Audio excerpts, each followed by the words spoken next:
குருவடிகளே சரணம். Hello friends and viewers, எல்லாருக்கும் வணக்கம். 14 சித்தர்கள் பாடல் வரிசையில் சிவபாக்கியர் அவர்களுடைய பாடல்களும் அதற்கான விளக்கமும் பார்த்துட்டு இருக்கோம். இப்போ நம்ம பார்க்க போற பாடல் 301. ஆகமத்தின் உட்பொருள் அகண்ட மூலம் ஆதலால் தாகபோகம் அன்றியே தரித்ததற்பரமும் நீ ஏகபாதம் வைத்தனை உணர்த்தும் அஞ்செழுத்துளே ஏகபோகம் ஆகியே இருந்ததே சிவாயமே. இதுதாங்க அந்த பாடல். அகண்டம் அப்படின்னா உலகம், அகண்ட மூலம் அப்படின்னா இறைவன், தற்பரம் அப்படின்னா இறைவன், ஏக பாதம் அப்படின்னா இறைவனின் திருவடி அப்படின்னு அர்த்தம். சோ இந்த பாட்டோட பொருள் என்ன அப்படின்னா, ஆகமத்தின் உட்பொருள் எதுவென்றால் இப்பெரிய உலகிற்கு மூல காரணமாகிய இறைவனே ஆவான். தாகம் தீர்த்த இன்பம் போல் அல்லாமல் அந்த தற்பரமே நீயாக இருக்கிறாய் என்பதும் உண்மை. ஏக பாதமாயும் ஏக போகமாகவும் இருப்பது சிவாய நம எனும் எழுத்து மந்திரமே ஆகும். இதை சொல்ல இறைவனின் முழுமையும் உரிமையாகும் அப்படின்னு சொல்லி இருக்காரு. இதுதாங்க இந்த பாட்டோட பொருள். அடுத்தது பாடல் 302. மூலவாசல் மீதுலே முச்சதுரம் ஆகியே 4 வாசல் என் விரல் நடுவுதித்த மந்திரம் கோலமொன்று மஞ்சுமாகும் இங்கலைந்து நின்ற நீ வேறு வேறு கண்டிலேன் விளைந்ததே சிவாயமே. இதுதாங்க அந்த பாடல். மூலவாசல் அப்படின்னா மூலாதாரம், நடுவுதித்த மந்திரம் அப்படின்னா ஓம் என்பது. சோ இந்த பாட்டோட பொருள் என்ன அப்படின்னா, மூலாதாரமாகிய வாசலில் முச்சதுரமாய் 4 வாசலும் 8 விரல்களுக்கு நடுவே தோன்றிய மந்திரமானது வடிவத்தில் 1 5 ஆகும். எனவே நீங்கள் வீணாக அலைவதில் பயனில்லை. அது பற்றி நான் எதையும் வேறு வேறு கண்டிலேன். எனவே எனக்கு உண்டானது சிவாய நம என்னும் 5 எழுத்து மந்திரமே ஆகும் அப்படின்னு சொல்லியிருக்காரு. இதுதாங்க இந்த பாட்டோட பொருள். அடுத்தது பாடல் 303. சுக்கிலத்து அடியுளே சுழித்ததோர் எழுத்துளே அக்கரத்து அடியுளே அமர்ந்தவாதி சோதினி உக்கரத்து அடியுளே உணர்ந்த அஞ்செழுத்துளே அக்கரம் அதாகியே அமர்ந்ததே சிவாயமே. இதுதாங்க அந்த பாடல். சுக்கிலம் அப்படின்னா விந்து, சுழித்ததோர் எழுத்து அப்படின்னா ஓம் என்ற பிரணவம். சோ இந்த பாட்டோட பொருள் என்ன அப்படின்னா, விந்து வெளிப்படும் ஆண் குறிக்கும் கீழே மூலாதாரம் உள்ளது. அந்த மூலாதாரத்தின் கீழே சுழித்த எழுத்தாகிய ஓம் உள்ளது. அந்த எழுத்தினுள் சோதி வடிவில் இறைவன் நிறைந்துள்ளார். அந்த எழுத்தின் அடியிலும் 5 எழுத்துக்களின் அடியிலும் சிவாயம் என்னும் எழுத்து இருக்கும் அப்படின்னு சொல்லியிருக்காரு. இதுதாங்க இந்த பாட்டோட பொருள். அடுத்தது பாடல் 304. குண்டலத்திலேயுலே குறித்தகத்த நாயகன் கண்டு வந்த மண்டலம் கருத்தழித்த கூத்தனை விண்டு அலர்ந்த சந்திரன் விளங்குகின்ற மெய்ப்பொருள் கண்டு கொண்ட மண்டலம் சிவாயம் அல்லது இல்லையே. இதுதாங்க அந்த பாடல். குண்டலம் அப்படின்னா மூலாதார பகுதி, நாயகன் அப்படின்னா இறைவன். சோ இந்த பாட்டோட பொருள் என்ன அப்படின்னா, குண்டலமாகிய மூலாதாரத்தின் உள்ளே தலை உச்சியில் சிவபெருமான் இருக்கிறார். அவர் நுண்மையானவர். சந்திரன் ஒளி பெருகிய அந்த மண்டலத்தில் பேரின்பம் தரும் உண்மை பொருளாக அவர் இருக்கிறார். சிவாய நம என உச்சரித்து தொடர்ந்து தியானம் செய்தால் அவரை அடையலாம் அப்படின்னு சொல்லி இருக்காரு. இதுதாங்க இந்த பாட்டோட பொருள். அடுத்தது பாடல் 305. சுற்றமைந்து கூடம் ஒன்று சொல்லிறந்தது ஓர்வெளி சத்தியும் சிவனுமாக நின்ற தன்மை ஓர்கிலீர் சத்தியாவது உம்முடல் தயங்கு சீவன் உட்சிவம் பித்தர்கால் அறிந்திலீர் பிரான் இருந்த கோலமே. இதுதாங்க அந்த பாடல். சுற்றமைந்து கூடம் அப்படின்னா உடல், பிரான் அப்படின்னா இறைவன், பித்தர்கால் அப்படின்னா பைத்தியக்காரர்களே அப்படின்னு அர்த்தம். சோ இந்த பாட்டோட பொருள் என்ன அப்படின்னா, நம் உடலில் சக்தியும் சிவனும் இருக்கின்றனர். இதை பலரும் உணரவில்லை. நம் உடலே பராசக்தியாகவும் நம் உயிருக்குள் சிவமும் இருக்கிறார்கள். இவ்வாறு அவர்கள் இருப்பதை அறியாத பித்து பிடித்தவர்களாக நாம் இருக்கிறோம் அப்படின்னு சொல்லியிருக்காரு. இதுதாங்க இந்த பாட்டோட பொருள். அடுத்தது பாடல் 306. மூலமென்ற மந்திரம் முளைத்த அஞ்செழுத்துளே 4 வேதம் நாவுலே நவீன்ற ஞான மெய்யுலே ஆலமுண்ட கண்டனும் அயனும் ஆதலால் ஓலமென்ற மந்திரம் சிவாயம் அல்லது இல்லையே. இதுதாங்க அந்த பாடல். மூலம் அப்படின்னா மூல மந்திரம், மெய் அப்படின்னா உடல், ஆலமுண்ட கண்டன் அப்படின்னா சிவபெருமான், அரி அப்படின்னா திருமால், அயன் அப்படின்னா பிரம்மன், ஓலம் அப்படின்னா ஆதரிக்கும் அப்படின்னு அர்த்தம். சோ இந்த பாட்டோட பொருள் என்ன அப்படின்னா, மூல மந்திரம் எது என்றாலும் அது 5 எழுத்தில் தான் முளைத்துள்ளது. 4 வேதங்களும் நாவினால் உச்சரிக்கப்படும் ஒளிச்சிறப்பால் வெளிப்படுகின்றன. மெய்யறிவும் நம் உடம்பினுள்ளே உதிக்கிறது. ஆலகாலம் என்னும் கொடிய விஷத்தை உண்ட சிவபெருமானும் திருமாலும் பிரம்மனும் நம் உடம்பின் உள்ளேயே உள்ளனர். அவர்கள் மூவரையும் ஆதரிக்கும் மந்திரமும் சிவாயமே அன்றே வேறு இல்லை அப்படின்னு சொல்லியிருக்காரு. இதுதாங்க இந்த பாட்டோட பொருள். அடுத்தது பாடல் 307. தத்துவங்கள் என்று நீர் தமை கடிந்து போவீர்கால் தத்துவம் சிவமதாகில் தற்பரமும் நீரல்லோ முத்தி சீவநாதமே மூல பாதம் வைத்த பின் அத்தனாரம் உம்முலே அறிந்துணர்ந்து கொள்ளுமே. இதுதாங்க அந்த பாடல். கடிந்து அப்படின்னா கோபப்பட்டு, தற்பரம் அப்படின்னா இறைவன், முத்தி அப்படின்னா வீடு பேரு, அத்தன் அப்படின்னா இறைவன். ஸோ இந்த பாட்டோட பொருள் என்ன அப்படின்னா, தத்துவம் என்று சொல்லி நீங்கள் உங்களை கடிந்து கொள்கிறீர்கள். தத்துவமே சிவம்தான். அப்படி என்றால் நீங்கள்தான் முழு முதல் பொருள் அல்லவா? மூலமான இடத்தில் நாதம் உணரப்படுமானால் அதுவே வீடு பேறு அளிக்கும் சிவமும் ஆகும். எனவே இறைவன் உங்களுக்குள் இருப்பதை உணர்ந்து கொள்ளுங்கள் அப்படின்னு சொல்லியிருக்காரு. இதுதாங்க இந்த பாட்டோட பொருள். அடுத்தது பாடல் 308. 3:10 மூன்றையும் முன்பு சொன்ன மூலனே தோன்று சேர ஞானிக்கால் துய்ய பாதம் என்றவை ஏன்று வைத்த பின் இயம்பும் அஞ்செழுத்தை தோன்ற போத வல்லிரேல் துய்ய சோதி காணுமே. இதுதாங்க அந்த பாடல். 3:10 3 அப்படின்னா 33 உபதேசங்கள். மூலன் அப்படின்னா திருமூலர், துய்ய பாதம் அப்படின்னா தூய்மையான இறைவனின் திருவடி, இயம்ப அப்படின்னா சொல்ல, துய்ய சோதி அப்படின்னா தூய்மையான சோதி. சோ இந்த பாட்டோட பொருள் என்ன அப்படின்னா, திருமூல பெருமான் கூறிய 33 உபதேசங்களையும் சேர்த்தும் தனித்தும் காணும் போது இறைவனுடைய திருவடிகள் தோன்றும். அப்பொழுது அறியாமை நீங்க சிவாய நம என்று ஓதினால் இறைவன் சோதி வடிவில் தோன்றுவான் அப்படின்னு சொல்லியிருக்காரு. இதுதாங்க இந்த பாட்டோட பொருள். அடுத்தது பாடல் 309. உம்பர்வான கத்தினும் உலகுவாரம் ஏழினும் நம்பர் நாடு தன்னிலும் நாவல் என்ற தீவினும் செம்பொன் மாடம் மல்குதில்லை அம்பலத்துள் ஆடுவான் எம்பிரான் அலாது தெய்வம் இல்லை இல்லை இல்லையே. இதுதாங்க அந்த பாடல். இந்த பாட்டோட பொருள் என்ன அப்படின்னா, தில்லையில் திருநடனம் ஆடும் நடராச பெருமான் தான் தேவர்கள் வாழும் வானிலும் 7 உலகங்களிலும் நம்மை போன்றோர் வாழும் நாடுகளிலும் நாவலந்தீவில் உறையும் ஒரே இறைவனாக இருக்கிறார். அந்த நடராச பெருமானையன்றி வேறு தெய்வம் எதுவும் இல்லை, இல்லவே இல்லை அப்படின்னு சொல்லியிருக்காரு. இதுதாங்க இந்த பாட்டோட பொருள்.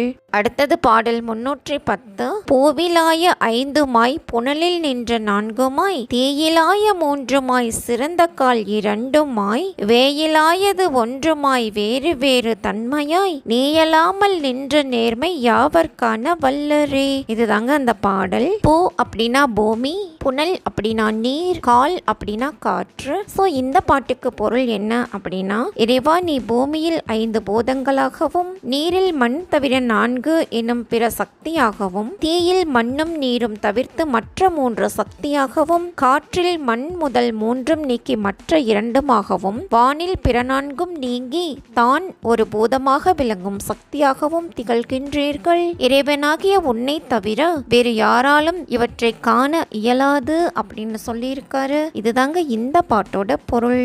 இப்போ நம்ம பார்க்க போற பாடல் 311. அந்தரத்தில் 1மாய் அசைவுகால் 2மாய் செந்தழலில் 3மாய் சிவந்தவப்பு 4மாய் 5 பாரில் 5மாய் அமர்ந்திருந்த நாதனை சிந்தையில் தெளிந்த மாயை யாவர்கான வல்லரே. இதுதாங்க அந்த பாடல். அந்தரம் அப்படின்னா வானம், கால் அப்படின்னா காற்று, அப்பு அபு அப்படின்னா நீர், நாதன் அப்படின்னா இறைவன், பார் அப்படின்னா உலகம். ஸோ இந்த பாட்டோட பொருள் என்ன அப்படின்னா 310வது பாடல்ல சொன்ன கருத்தே இதுலயும் கலந்து இருக்குங்க. பஞ்சபூதங்களின் வடிவமாக விளங்கும் இறைவனின் மாயையை ஒருவராலும் காண இயலாது அப்படின்னு சொல்லியிருக்காரு. இதுதாங்க இந்த பாட்டோட பொருள்.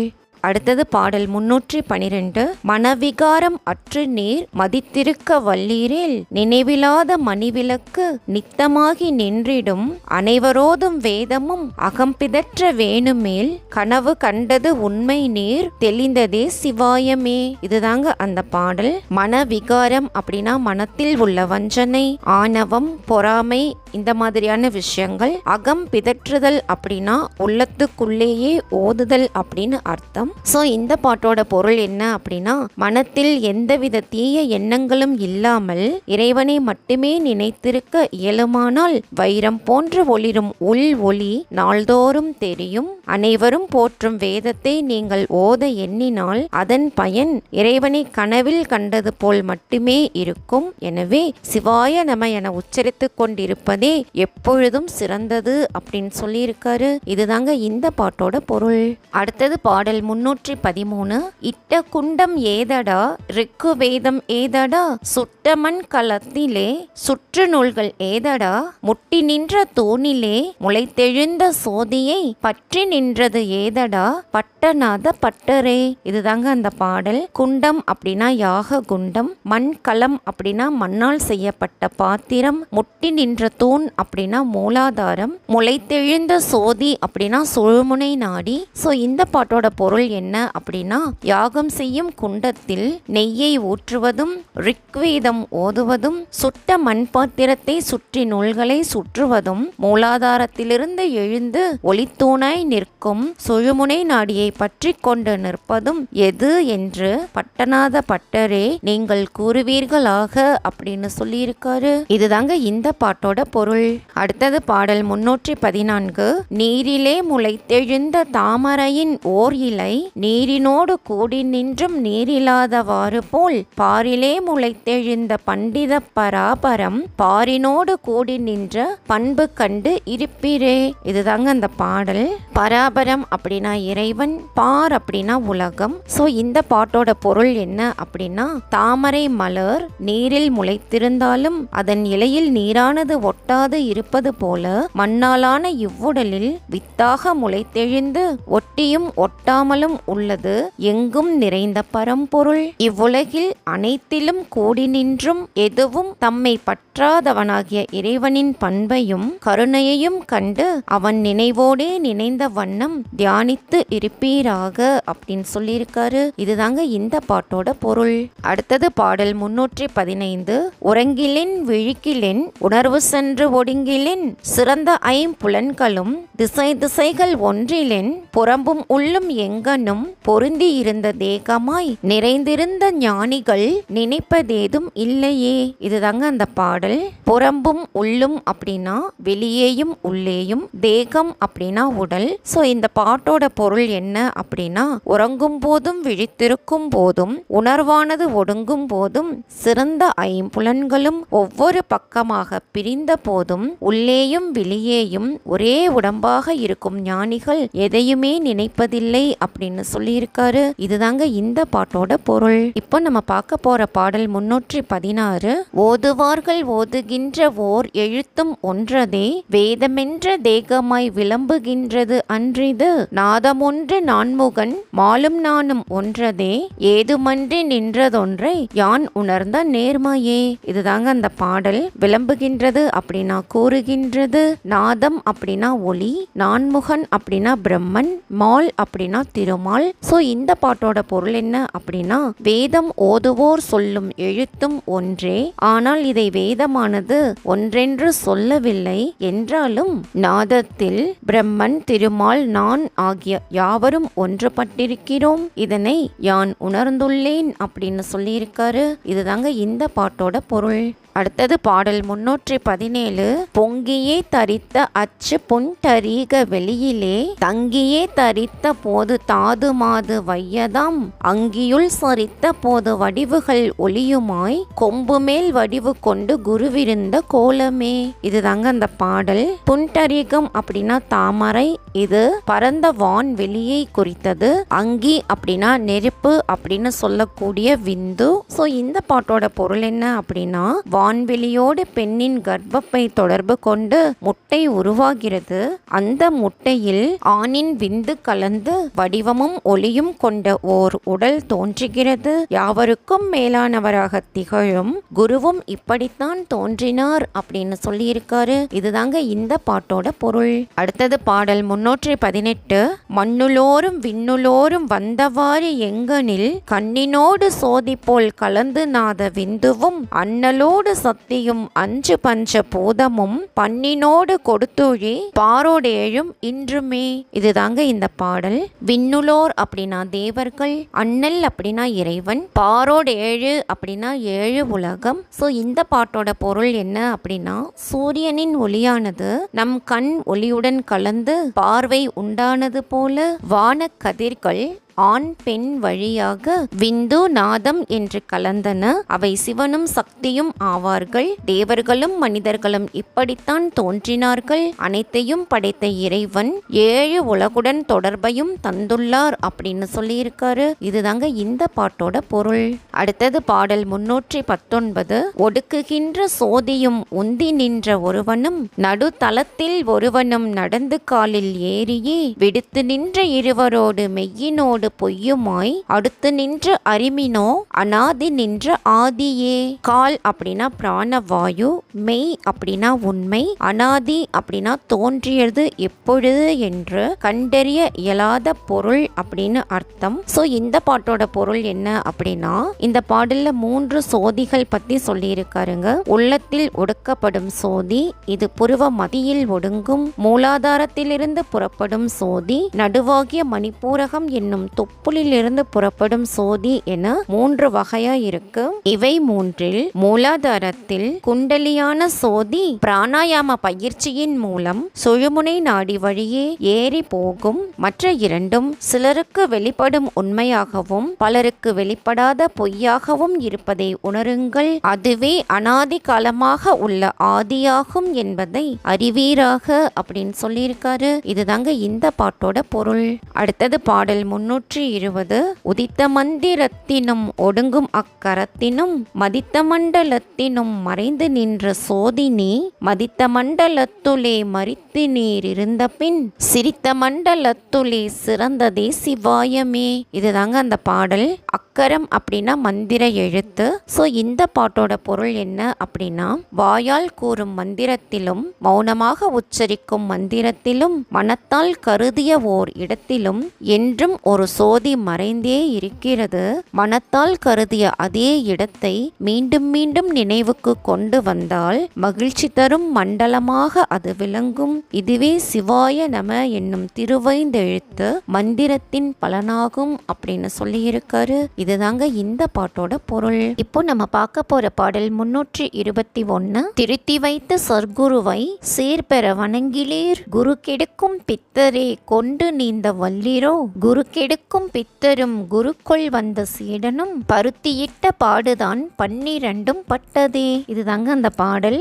சீர்பெற அப்படின்னா சிறப்பாக. சோ இந்த பாட்டோட பொருள் என்ன அப்படின்னா, உங்கள் வழியை செம்மையாக்கிய குருவை நீங்கள் சிறப்பாக வணங்கவில்லை. குருவை மதிக்காத நீங்கள் கடல் போன்ற எதிர்கால விளைவுகளை நீந்த முடியுமா? குருவை மதிக்காத சீடரும் குருவை மதித்த சீடரும் என இவர்கள் பருத்தியானது பலவித ஆடைகளாக உருப்பெற்ற விதத்திற்கு சமமானவர்கள் ஆவார்கள் அப்படின்னு சொல்லியிருக்காரு. இதுதாங்க இந்த பாட்டோட பொருள். அடுத்தது பாடல் 322. விழித்த கண் துதிக்கவும் விந்து நாத ஓசையும் மேருவும் கடந்த அண்ட கோலமும் கடந்து போய் எழுத்தெல்லாம் அறிந்துவிட்ட இந்திர ஞால வெளியிலே யானு நீயுமே கலந்தது என்ன தொன்மை ஈசனே. இதுதாங்க அந்த பாடல். துதிக்கவும் அப்படின்னா வணங்கவும், இந்திர ஞாலம் அப்படின்னா மாயமான பிரபஞ்சம், பிரபஞ்சம். ஸோ இந்த பாட்டோட பொருள் என்ன அப்படின்னா, கண் விழித்ததுமே வணங்க நேர்ந்ததும் விந்துநாத ஓசை அறிந்ததும் மேரும் மலையையும் கடந்த பல அண்டங்கள் விளங்கும் கோலத்தையும் விட்டு விலகி சென்று எல்லா எழுத்துக்களின் பொருளும் அறிந்ததும் மாயமான பிரபஞ்ச வெளியில் நாம் இருவரும் கூட முடிந்ததும் பழங்காலம் தொட்டு நின்ற இறைவனுடைய செயலாகும் அப்படின்னு சொல்லியிருக்காரு. இதுதாங்க இந்த பாட்டோட பொருள்.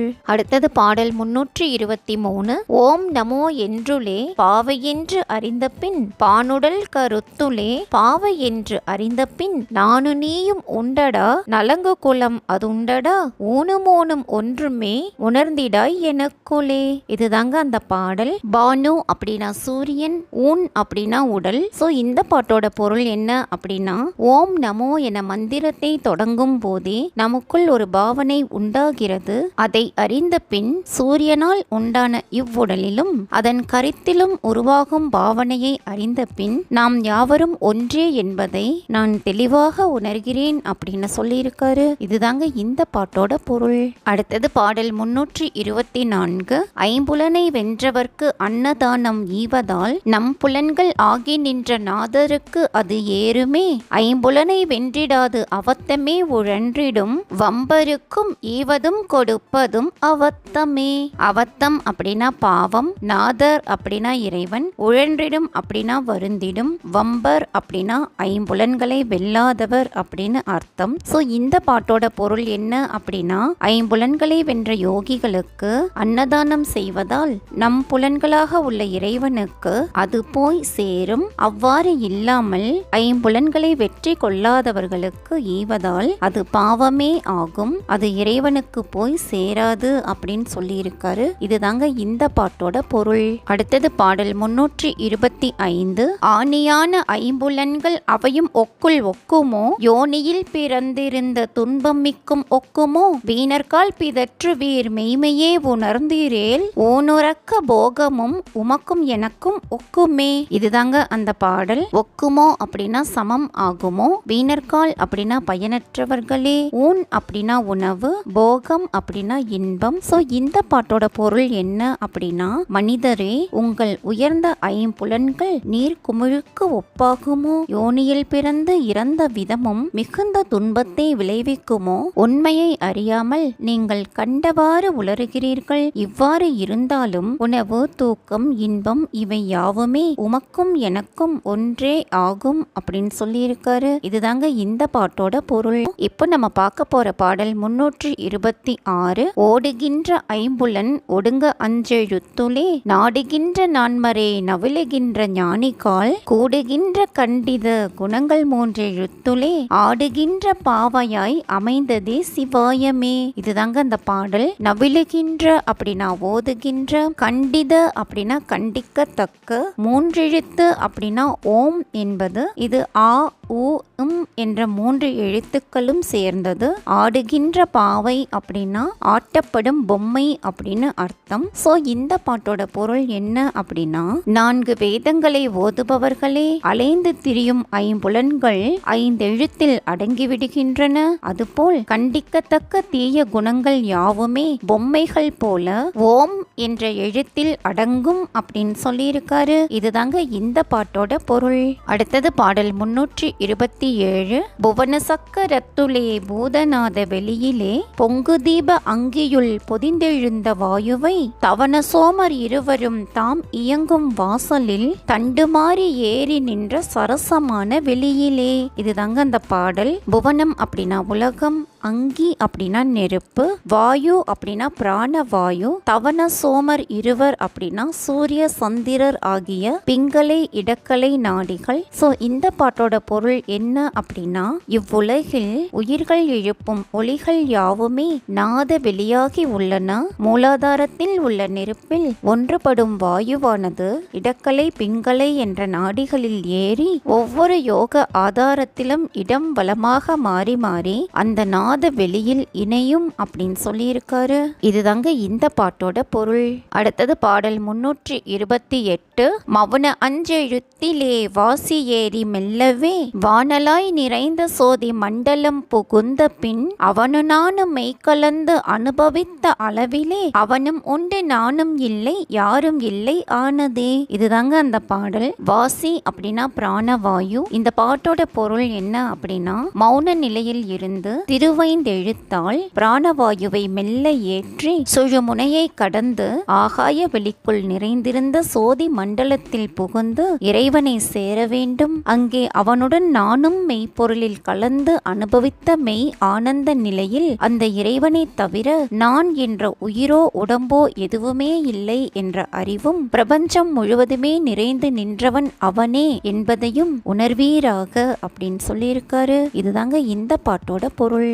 அடுத்தது பாடல் 329. வாளுரையில் வாளடக்கம் வாயுரையில் வாய் அடக்கம் ஆளுரையில் ஆளடக்கம் அருமையென்ன வித்தைக்கான் தாளுரையில் தாளடக்கம் தன்மையான தன்மையும் நாளுரையில் நாளடக்கம் நானும் நீயும் கண்டதே. இதுதாங்க அந்த பாடல். வாள் அப்படின்னா கத்தி, தாள் அப்படின்னா முயற்சி. சோ இந்த பாட்டோட பொருள் என்ன அப்படின்னா, வாள் வைக்கும் உரையில் வாள் இருக்கும், வாயை சுற்றிய பை போன்ற உரையில் வாய்வு இருக்கும், மனமாகிய உரையில் ஆளும் தகைமை அடக்கம், இவ்வாறு படைக்கப்பட்ட யாவுமே அரிய வித்தையே ஆகும். இறைவனுடைய திருவடிகளில் நம் முயற்சிகள் அடக்கம். இதே போன்று வாழ்நாள் ஆகிய பகுதியில் நம் குணங்கள் அடங்கியிருக்கும். இவற்றை அனைவருமே அறிந்துள்ளனர் அப்படின்னு சொல்லியிருக்காரு. இதுதாங்க இந்த பாட்டோட பொருள். அடுத்தது பாடல் 330. வழுத்திடான் அழித்திடான் மாய ரூபம் ஆகிடான் கலன்றிடான் வெகுண்டிடான் காலகால காலமும் துவண்டிடான் அசைந்திடான் தூய தூபம் ஆகிடான் கவன்றிடான் உரைத்திடான் சூட்ச சூட்ச சூட்சமே. இதுதாங்க இந்த பாடல். வழுத்திடான் அப்படின்னா வாழ்த்த மாட்டான், வெகுண்டிடான் அப்படின்னா கோபப்பட மாட்டான், ரூபம் அப்படின்னா வடிவம். சோ இந்த பாட்டோட பொருள் என்ன அப்படின்னா, நம்முள் இருக்கும் இறைவன் நம்மை வாழ்த்த மாட்டான், அழிக்கவும் மாட்டான், மாயமாய்த்தான் எப்போதும் மறைய மாட்டான், உடலை விட்டு கழன்று போக மாட்டான், கோபப்படுவதும் யமன் வரும் காலம் வரையில் அவன் தளர்வதும் இல்லை, சோம்பல் அடைவதும் இல்லை, தானாகவே தூபம் போல் புகையாகவும் மாட்டான், நம்மிலிருந்து மறையவும் மாட்டான், நமக்கு ஏதும் கூறவும் மாட்டான், அனைத்தும் சூட்சமமாகவே இருக்கும் அப்படின்னு சொல்லியிருக்காரு. இதுதாங்க இந்த பாட்டோட பொருள். இப்போ நம்ம பார்க்க போற பாடல் 331. ஆகி கூவின்றே உரைத்த அக்ஷரத்தின் ஆனந்தம் யோகி யோகி என்பர் கோடி உற்றறிந்து கண்டிடார் யூகமாய் மனக்குரங்கு பொங்கும் அங்கும் இங்குமாய் ஏக ஏகமாகவே இருப்பர் கோடி கோடியே. இதுதாங்க அந்த பாடல். அக்ஷரம் அப்படின்னா எழுத்து. இந்த பாட்டோட பொருள் என்ன அப்படின்னா, வாழையின் எழுத்துக்களான ஆ இ உ என்ற மூன்றெழுத்து மந்திரம் உச்சரிக்கும் முறையை அறிந்து இறையின்பம் அடையும் வழியை யோகி யோகி என்று சொல்லித் திரியும் பலரும் அதையே உற்று பயிற்சி செய்து கண்டறிந்தார்களா? அந்த மூன்று எழுத்துக்களையும் முழுவதும் அறிந்து அதனை உங்களுக்குள் வாசியினால் ஆகி கூவென்று ஓதி யோகமாய் ஊதி பிராணாயாமம் செய்யும் யோகிகள் இங்கும் அங்கும் குரங்கை போல் தாவும் மனதை அடக்கி ஏகமாகிய பரம்பொருளை அறிந்து ஒரே மனதோடு தியானத்தில் இருப்பார்கள் அப்படின்னு சொல்லியிருக்காரு. இதுதாங்க இந்த பாட்டோட பொருள். அடுத்தது பாடல் 332. கோடி கோடி கோடி கோடி குவலயத்தோர் ஆதியை நாடி நாடி நாடி நாடி நாளகன்று வீணதாய் தேடி தேடி தேடி தேடி தேகமும் கசங்கியே கூடி கூடி கூடி கூடி நிற்பர் கோடி கோடியே. இதுதாங்க அந்த பாடல். குவலயத்தோர் அப்படின்னா உலகில் வாழும் மக்கள், ஆதி அப்படின்னா இறைவன், தேகம் கசங்குதல் அப்படின்னா தம் உடலை வருத்தி கொள்ளுதல் அப்படின்னு அர்த்தம். சோ இந்த பாட்டோட பொருள் என்ன அப்படின்னா, இறைவனை தேடி இவ்வுலகில் வாழும் பல கோடி மக்கள் தம் வாழ்நாளை வீணாக கழிப்பார்கள், அவரை நாடி தம் உடலை வருத்தி கொள்வார்கள் அப்படின்னு சொல்லி இருக்காருங்க. இதுதாங்க இந்த பாட்டோட பொருள். அடுத்தது பாடல் 333. கருத்திலான் வெளுத்திலான் பரனிருந்த காரணம் இருந்திலான் ஒளித்திலான் ஒன்றும் இரண்டும் ஆகிலான் ஒத்திலான் மரித்திலான் ஒழிந்திடான் அழிந்திடான் கரித்திற்கேயும் கூவும் உற்றோன் கண்டறிந்த ஆதியே. இதுதாங்க அந்த பாடல். பரன் அப்படின்னா இறைவன், மரித்திலான் அப்படின்னா இறப்பு அற்றவன், கூவும் அப்படின்னா கூவி அழைத்து, ஆதி அப்படின்னா இறைவன். ஸோ இந்த பாட்டோட பொருள் என்ன அப்படின்னா, இறைவன் கருமையாகவோ வெண்மையாகவோ இல்லை, அங்கே இருந்தான் இங்கே இருந்தான் என்று உறுதியாக கூற முடியாது. அவன் எல்லா இடங்களிலும் நீக்கமர நிறைந்துள்ளான். ஒன்றாகவும் இரண்டாகவும் அவன் ஆவதில்லை, எதிலும் ஒன்றியோ மறைந்தோ அவன் இருப்பதில்லை. தன்னை மனத்தால் கூவி அழைத்து உணர்வதற்கு உரியவன் இறைவன் அப்படின்னு சொல்லியிருக்காரு. இதுதாங்க இந்த பாட்டோட பொருள். அடுத்தது பாடல் 334. வாதி வாதி வாதி வாதி வண்டலை அறிந்திடான் ஊதி ஊதி ஊதி ஊதி ஒளிமயங்கி உளருவான் வீதி வீதி வீதி வீதி இடையெழு பெருக்குவோன் சாதி சாதி சாதி சாதி சாகரத்தை கண்டிடான். இதுதாங்க அந்த பாடல். வாதி அப்படின்னா ரசவாதி, சாதாரண உலோகத்தை தங்கமாக்குவோன் அப்படின்னு அர்த்தம். வண்டல் அப்படின்னா அடிப்படை, சாகரம் அப்படின்னா சாதி என்னும் கடல். சோ இந்த பாட்டோட பொருள் என்ன அப்படின்னா, ரசவாதிகள் இறைவனை அறிய மாட்டார்கள், தத்துவ ஞானிகள் இறைவனை அறிய மாட்டார்கள், வீதியில் குப்பைகளை பொறுக்குபவர்களும் அறிய மாட்டார்கள், ஏனெனில் இவர்களுக்குள் சாதி வேற்றுமை இருக்கும் அப்படின்னு சொல்லியிருக்காரு. இதுதாங்க இந்த பாட்டோட பொருள்.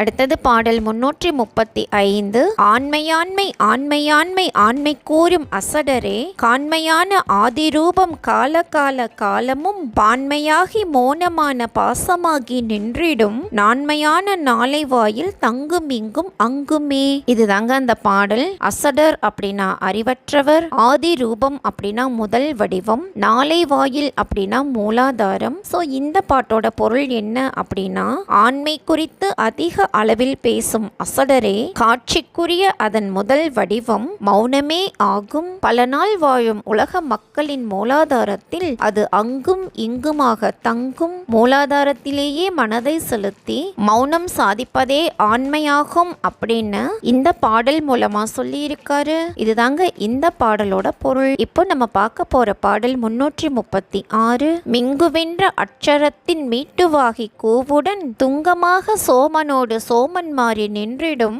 அங்கமா முனை சுழியில் ஆகும் ஏகம் ஆகையால் கங்குலற்று ஞானமுற்று காணுவாய் சுடரொளி. இதுதாங்க அந்த பாடல். சோமன் அப்படின்னா சந்திரன், இங்கு இடைக்கலை நாடியை குறித்தது. ஞானம் அப்படின்னா தியானம், கங்குல் அப்படின்னா இரவு. சோ இந்த பாட்டோட பொருள் என்ன அப்படின்னா, மூலாதாரம் என்னும் யோக ஆதாரத்தில் ஓம் என்னும் மூல மந்திரத்தை மௌனமாக ஓதி யோகம் செய்தால் சோமனாகிய இடக்கலை நாடி இடது பக்கத்திலிருந்து வலது பக்கமாக ஒவ்வொரு யோக ஆதாரத்திலும் மாறி மாறி செல்லும். இறைவனை சுழுமுனை நாடியில் தரிசிக்க வேண்டும் அப்படின்னு சொல்லி இருக்காரு. இதுதாங்க இந்த பாட்டோட பொருள். அடுத்தது பாடல் 337. சுடரெழும்பும் சூட்சமும் சுழிமுனையின் சூட்சமும் அடரெழும்பி ஏகமாக அமர்ந்து நின்ற சூட்சமும் திடரதான சூட்சமும் திரியின் வாழை சூட்சமும் கடலெழும்பு சூட்சமும் கண்டறிந்தோன் ஞானியே. இதுதாங்க அந்த பாடல். சுடர் அப்படின்னா ஒளி,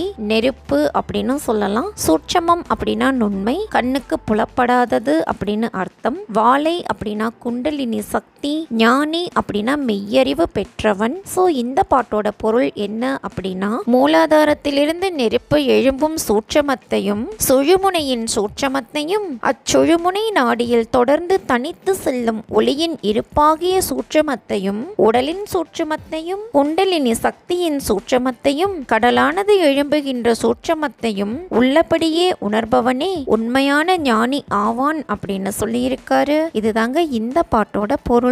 அடுத்தது பாடல் 338. ஞானி ஞானி என்றுரைத்த நாய்கள் கோடி கோடியே வானிலாத மழை நாளென்ற வாதி கோடி கோடியே தானிலான் சாகரத்தின் தன்மை காணா மூடர்கள் மூனிலாமற் கோடி கோடி முன்னறிந்த தென்பரே. இதுதாங்க அந்த பாடல். சாகரம் அப்படின்னா கடல், மூனி அப்படின்னா முனி. சோ இந்த பாட்டோட பொருள் என்ன அப்படின்னா, ஞானமற்றவர்கள் தங்களை தாமே ஞானிகள் என்று புகழ்ந்து கொண்ட நாய் போன்றவர்கள் கணக்கற்றவர்கள் ஆவார்கள். வானம் இல்லாமல் மழை நாளை வரும் என்று வாதம் செய்யும் மனிதர்களும் கணக்கில் அடங்காதவர்கள் ஆவார்கள். தனக்குள் அடங்கி இருக்கும் அளப்பரிய ஆற்றலை உணராத மூடர்கள் முனிவர் அல்லாத எளிய மனிதர்களே இவர்களும் கணக்கற்றோர் ஆவார்கள் அப்படின்னு சொல்லி இருக்காரு. இதுதாங்க இந்த பாட்டோட பொருள். அடுத்தது பாடல் 339. சூட்சமான கொம்பிலே சுழுமுனை சுடரிலே வீச்சமான வேயிலே விபுலை தங்கும் வாயிலே கூச்சமான கொம்பிலே குடியிருந்த கோவிலே தீட்சையான தீவிலே சிறந்ததே சிவாயமே. இதுதாங்க அந்த பாடல். விபுலை அப்படின்னா வாளை, அதாவது குண்டலினி சக்தி.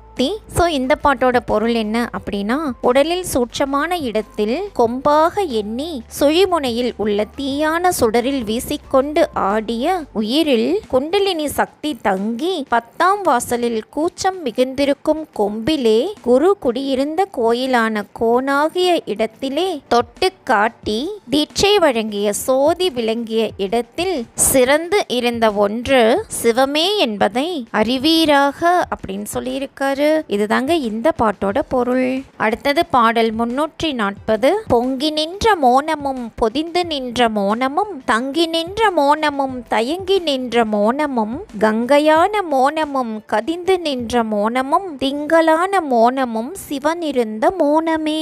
இதுதாங்க அந்த பாடல். திங்கள் அப்படின்னா சந்திரன். ஸோ இந்த பாட்டோட பொருள் என்ன அப்படின்னா, அறிவு பொங்கி நின்றது மௌனமே, உடம்பில் ஊமை எழுத்தாகி பொதிந்து நின்றது மௌனமே, உயிரில் தங்கி நின்றதும் மௌனமே, தயங்கி ஆடும் மனமும் மௌனமே, கங்கை நீரானது மௌனமே, வாசி என்னும் கதிக்குள் நின்றதும் மௌனமே, சந்திரனாகிய மதியும் மௌனமே, சிவபெருமான் இருந்த திருவைந்தெழுத்தும் மௌனமே என்பதை அறிந்து மௌனத்திலேயே தியானம் செய்வீராக அப்படின்னு சொல்லியிருக்காரு. இதுதாங்க இந்த பாட்டோட பொருள். இப்போ நம்ம பார்க்க போற பாடல் 341. மோனமான வீதியில் முனை சுழியின் வாளையில் பானமான வீதியில் பசைந்த செஞ்சுடரிலே ஞானமான மூலையில் நரலை தங்கும் வாயிலில் ஓனமான செஞ்சுடர் உதித்ததே சிவாயமே. இதுதாங்க அந்த பாடல். செஞ்சுடர் அப்படின்னா செம்மையான சோதி, வாளை அப்படின்னா குண்டலினி சக்தி, ஓனமான அப்படின்னா சிறியதான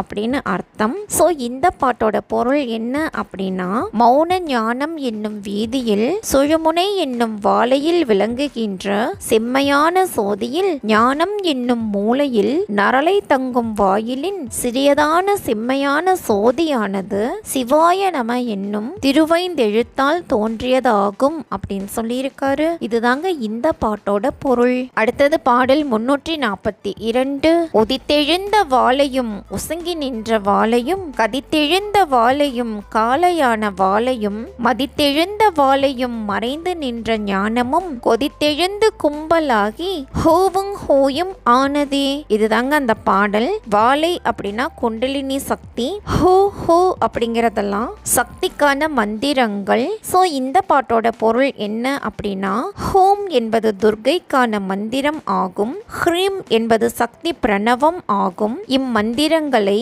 ஓம் என்னும் மூல மந்திரத்துடன் சேர்த்து அடுத்தடுத்து மனதில் கூறினால் குண்டலினி சக்தி திரளும் அப்படின்னு சொல்லியிருக்காரு. இதுதாங்க இந்த பாட்டோட பொருள். அடுத்தது பாடல் 343. கூவும் கீயும் மோனமாகி கொள்கையான கொள்கையை மூவிலே உதித்தெழுந்த முச்சுடர் விரிவிலே பூவிலே நரைகள் போல் பொருந்தி நின்ற பூரணம் ஆவியாகி ஆவியாகி அன்பர் உள்ளம் உற்றதே.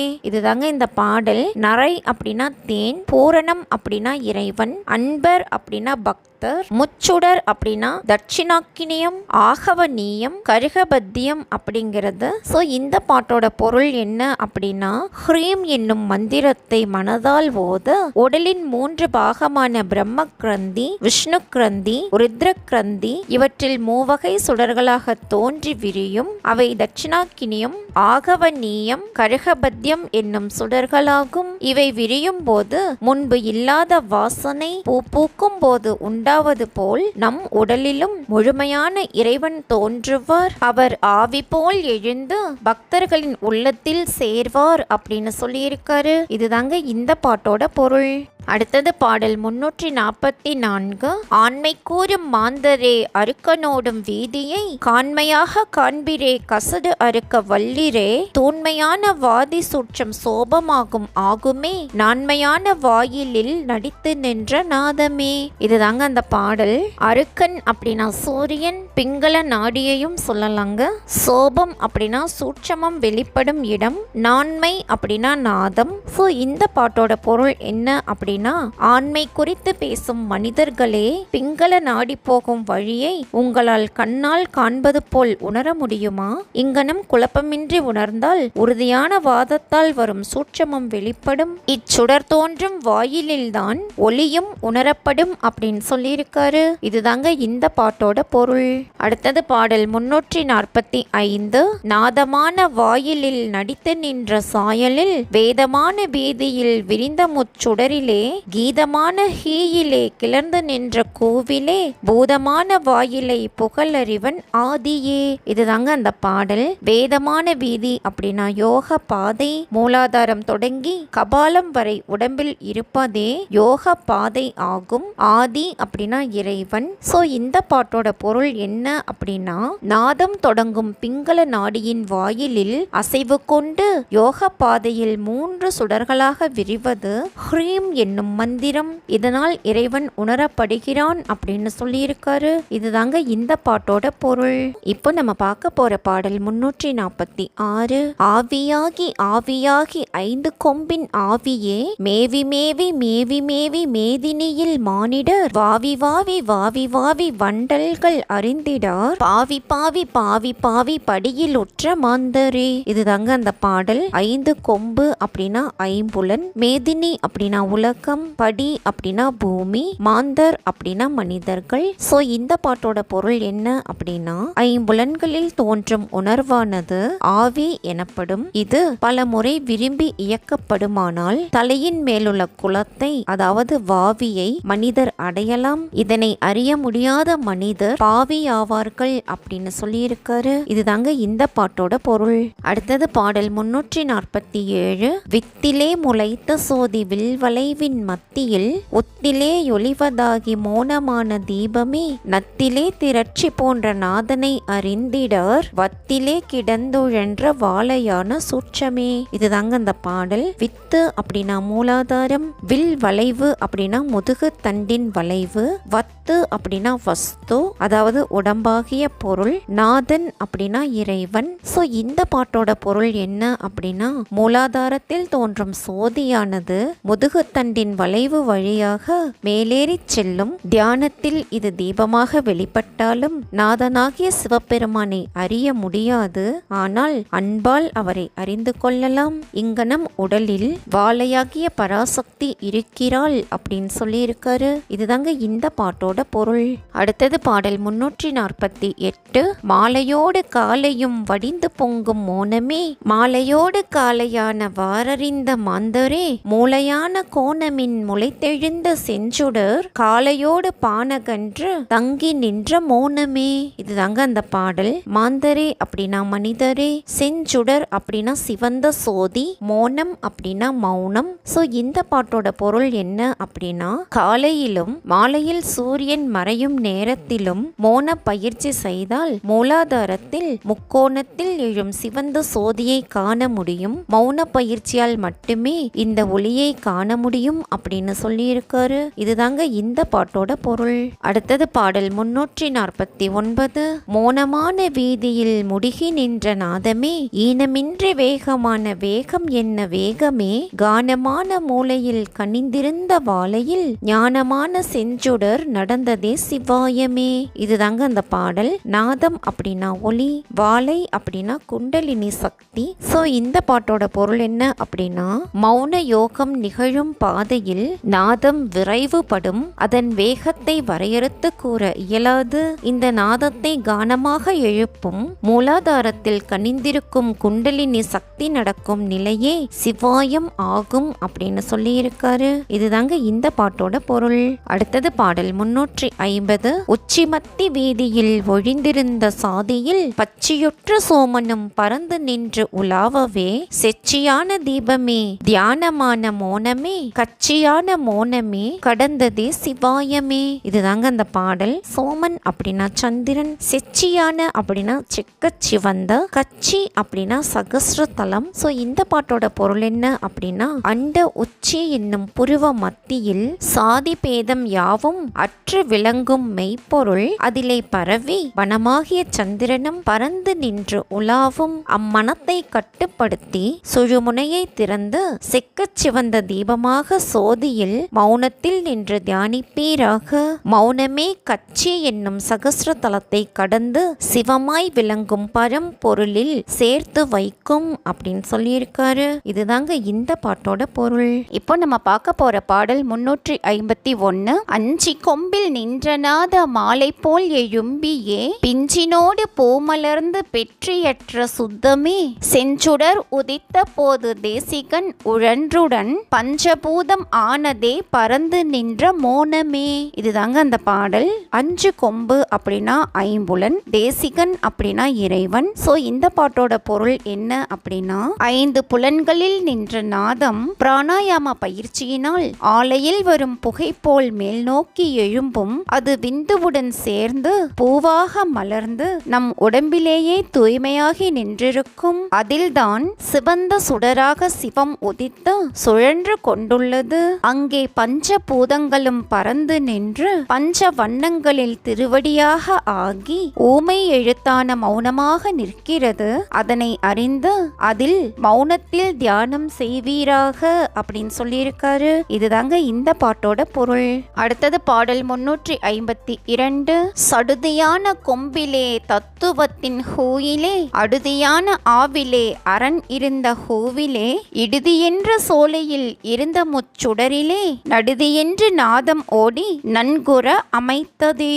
இதுதாங்க அந்த பாடல். சடுதியில் மறையும் இவ்வுடலில் தத்துவங்கள் எல்லாம் ஓர் எழுத்தான ஹூ என்ற சிகாரத்தில் தான் இருக்கின்றது. மூலாதார தீயானது முதுகெலும்பின் வழியாக மேலே ஏறி ஹ்ரீங்காரமாக ஒலிக்கும். அது அகாரமாக விளங்கும் உடம்பில் ஹூவாகவும் இறைவன் இருந்த இடமான உகாரமான உயிரில் ஹூ எனும் எழுத்துடனும் வாசியாகி உட்புகும். அது இரு தீயாக விளங்கும் சந்திர சூரியன் என்னும் சோலையில் இருந்து சுழுமுனை என்ற 3 கலைகளும் ஒன்றாகி முச்சுடராக இருக்கின்றது. அச்சுடரின் நடுவாக விளங்கும் சோதியில்தான் ஆ ஹூ ஹூ என்று ஓங்கார நாதம் வாசியில் சேர்ந்து கூடி நன்றாக அமைந்திருக்கின்றது அப்படின்னு சொல்லியிருக்காரு. இதுதாங்க இந்த பாட்டோட பொருள். அடுத்தது பாடல் 353. அமையுமால் மோனமும் அரண் இருந்த மோனமும் சமயும் பூத மோனமும் தரித்திருந்த மோனமும்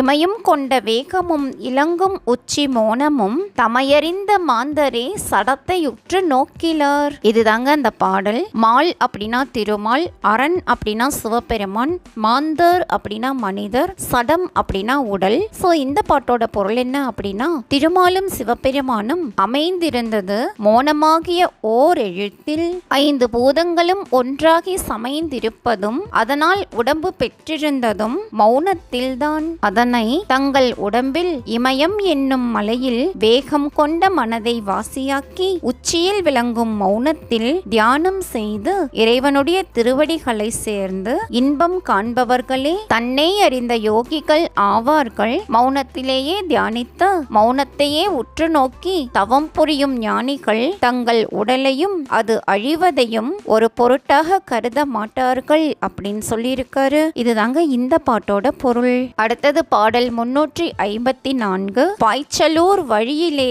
பரனிருந்த சுழியிலே காய்ச்ச கொம்பின் நுனியிலே கனியிருந்த மலையிலே வீச்சமானது ஏதடா விரிவு தங்கும் இங்குமே மூச்சினோடு மூச்சை வாங்கும் முட்டி நின்ற சோதியே. இதுதாங்க அந்த பாடல். பாய்ச்சலூர் அப்படின்னா குண்டலினி சக்தி 6 யோக ஆதாரங்களில் பாய்ந்து வருவதை குறிப்பிடும் சொல் ஆகும். குண்டலினி சக்தி உடலில் உள்ள ஆதாரங்களில் குதிரை போல் பாய்ந்து வருவதால் இதற்கு அந்த பெயர். பரன் அப்படின்னா இறைவன். சோ இந்த பாட்டோட பொருள் என்ன அப்படின்னா, குண்டலினி சக்தி 6 யோக ஆதாரங்களில் பாய்ந்து செல்லும் வழியில் பரம்பொருள் இருக்குமிடம் மணிப்பூரகம் ஆகும். கொம்பின் நுனியிலும் மலையின் உச்சியிலும் காய்த்து நிற்கும் பழம் போல கபாலமாகிய உச்சியில் இந்த யோகம் விரியும். வாசியோகம் செய்யும் போது சோதி வடிவம் அவ்விடத்திலும் முட்டி நிற்கும் அப்படின்னு சொல்லியிருக்காரு. இதுதாங்க இந்த பாட்டோட பொருள்.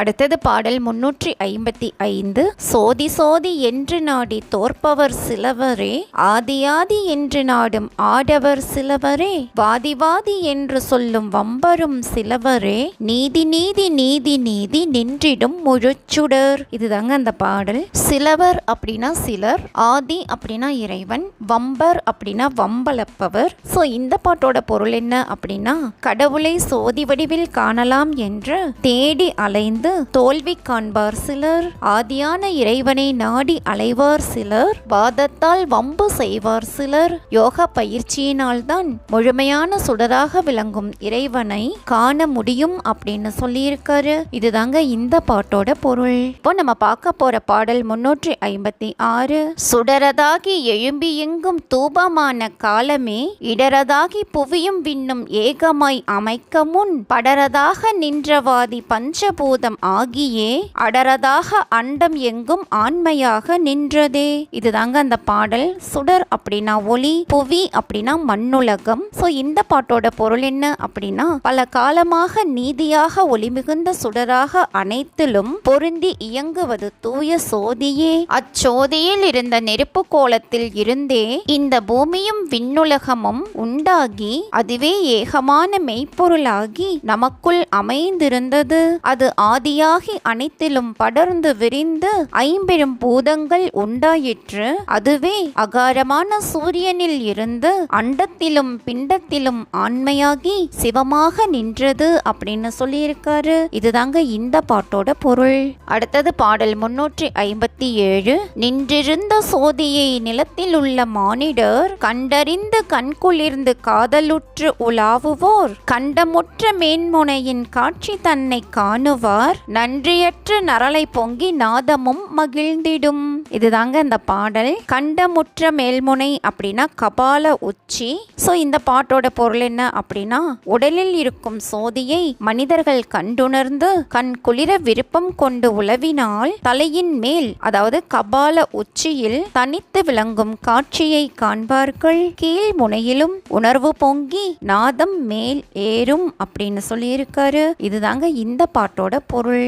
அடுத்தது பாடல் 358. வயங்குமோ நெச்செஞ்சுடர் வடிந்த சோதி நாதமும், கயங்கள் போல கதறியே கருவூரற்ற வெளியிலே, பயங்கொடின்றி இன்றியே படர்ந்து நின்ற பான்மையை, நயங்கள் கோவென்றே நடுங்கி நங்கையான தீபமே.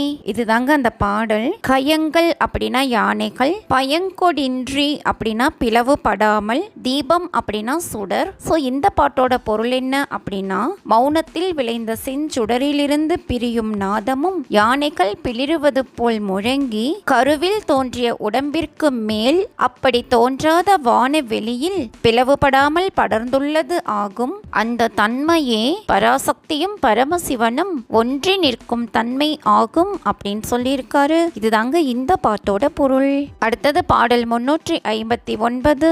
தீப உச்சி முனையிலே திவாகரத்தின் சுழியிலே, கோபமாறு கோவிலே கொதித்து நின்ற தீயிலே, தாபமான மூலையில் சமைந்து நின்ற சூட்சமும் சாபமான மோட்சமும் தடிந்து நின்று இலங்குமே.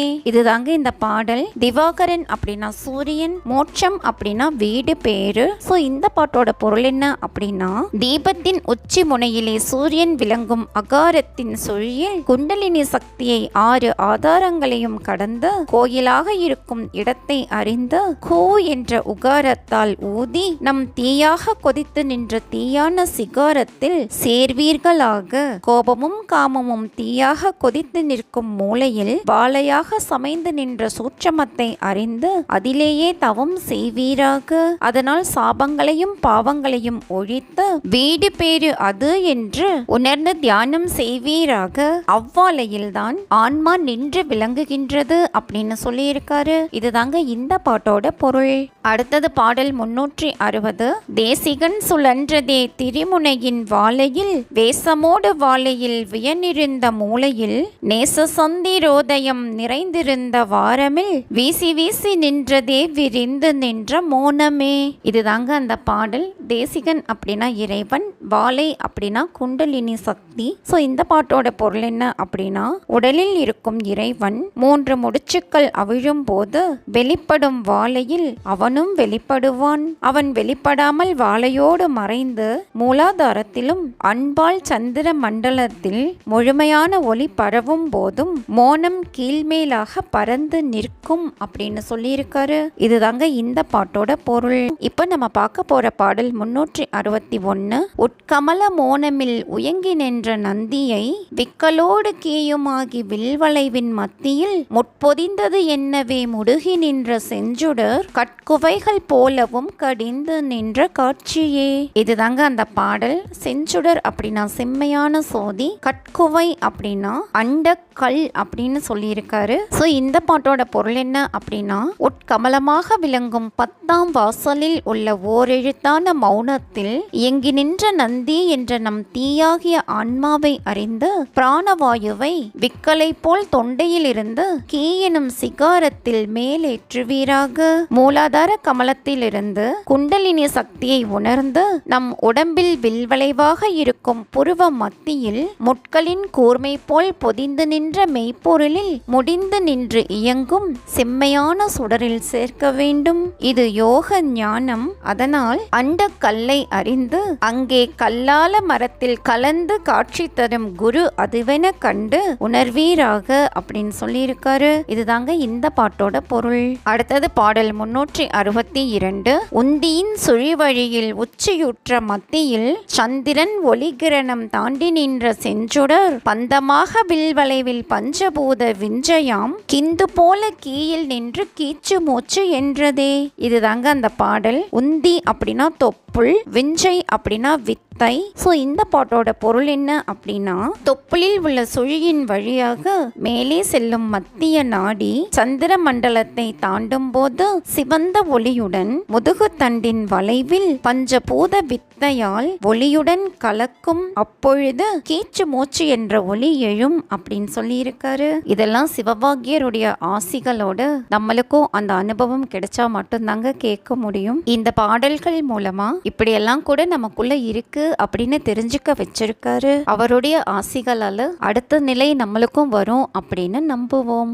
அடுத்தது பாடல் 363. செச்சை என்ற மூச்சினோடு சிகாரமும் வகாரமும் பச்சையாகி நின்றதே பரவெளியின் பான்மையே இச்சையான ஹோவிலே இருந்தெழுந்த ஹேயிலே உச்சியான கோணத்தில் உதித்ததே சிவாயமே. இதுதாங்க அந்த பாடல். சிகாரம் அப்படின்னா சி என்னும் எழுத்து, வகாரம் அப்படின்னா வா என்னும் எழுத்து, உதித்தது அப்படின்னா தோன்றியது அப்படின்னு அர்த்தம். ஸோ இந்த பாட்டோட பொருள் என்ன அப்படின்னா, நாம் கூறும் ஹோம் என்ற துர்கைக்கான மந்திரத்திலிருந்து ஹ்ரீம் என்னும் சக்தி பிரணவம் தோன்றும் போது கபால உச்சியில் முக்கோண வடிவில் சிவம் தோன்றும். சி என்ற எழுத்துடன் வா என்ற ஒளி எழுத்து இணைந்து பச்சையாக நிற்கும். தலைக்கு மேலே உள்ள பரவெளியிலும் இப்படியே தோன்றும் அப்படின்னு சொல்லியிருக்காரு. இதுதாங்க இந்த பாட்டோட பொருள். அடுத்தது பாடல் 364.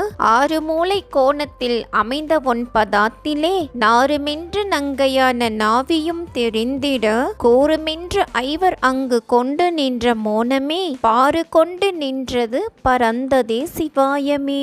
இதுதாங்க அந்த பாடல். 6 மூலை கோணம் அப்படின்னா அநாகதம், நாவி அப்படின்னா குண்டலினி சக்தி. ஸோ இந்த பாட்டோட பொருள் என்ன அப்படின்னா, அநாகதம் என்னும் ஆதாரம் அறுகோண வடிவம் கொண்டது.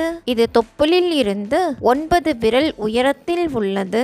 இங்கே குண்டலினி சக்தி வெளிப்படும். இங்கேதான் ஐம்புலன்களின் மோனமும் சாதிக்கப் பெறும். எனவே இங்கே சிவாய நம என்னும் திருவைந்தெழுத்து வெளிப்படும் அப்படின்னு சொல்லியிருக்காரு. இதுதாங்க இந்த பாட்டோட பொருள். அடுத்தது பாடல் 365. பறந்ததே கறந்த போது பாய்ச்சலூர் வழியிலே பிறந்ததே பிராணன் அன்றி பெண்ணும் ஆணும் அல்லவே துறந்ததோ சிறந்ததோ தூய துங்கம் ஆனதோ இறந்த போதில் அன்றதே இலங்கிடும் சிவாயமே. இதுதாங்க அந்த பாடல். பாய்ச்சலூர் அப்படின்னா குண்டலினி சக்தி பாய்ந்து செல்லக்கூடிய பாதை.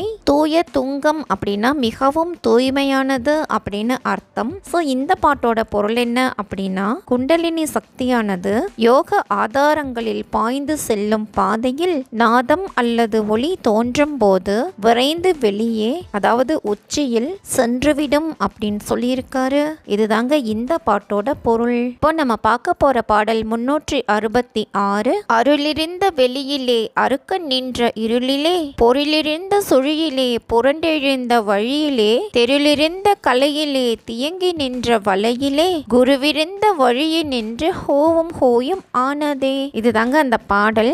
அருக்கன் அப்படின்னா சூரியன், குரு அப்படின்னா குரு நாடியாகிய சுழுமுனை. ஸோ இந்த பாட்டோட பொருள் என்ன அப்படின்னா, அருள் இருக்கும் இடமாகிய தலைக்கு மேலும் பிங்களை நாடி நிற்கும் இருள் பகுதி, தொப்புள் நாடிகள் பிணைந்து செல்லும் வழி, சந்திர மண்டலம், 3 முடிச்சுகள், இவற்றில் எல்லாமும் குருநாடி எனப்படும் சுழுமுனை நாடி நிற்கும் வழியிலும் ஹோம் என்பதை ஓத யோக சாதனை நிறைவாக அமையும் அப்படின்னு சொல்லியிருக்காரு. இதுதாங்க இந்த பாட்டோட பொருள்.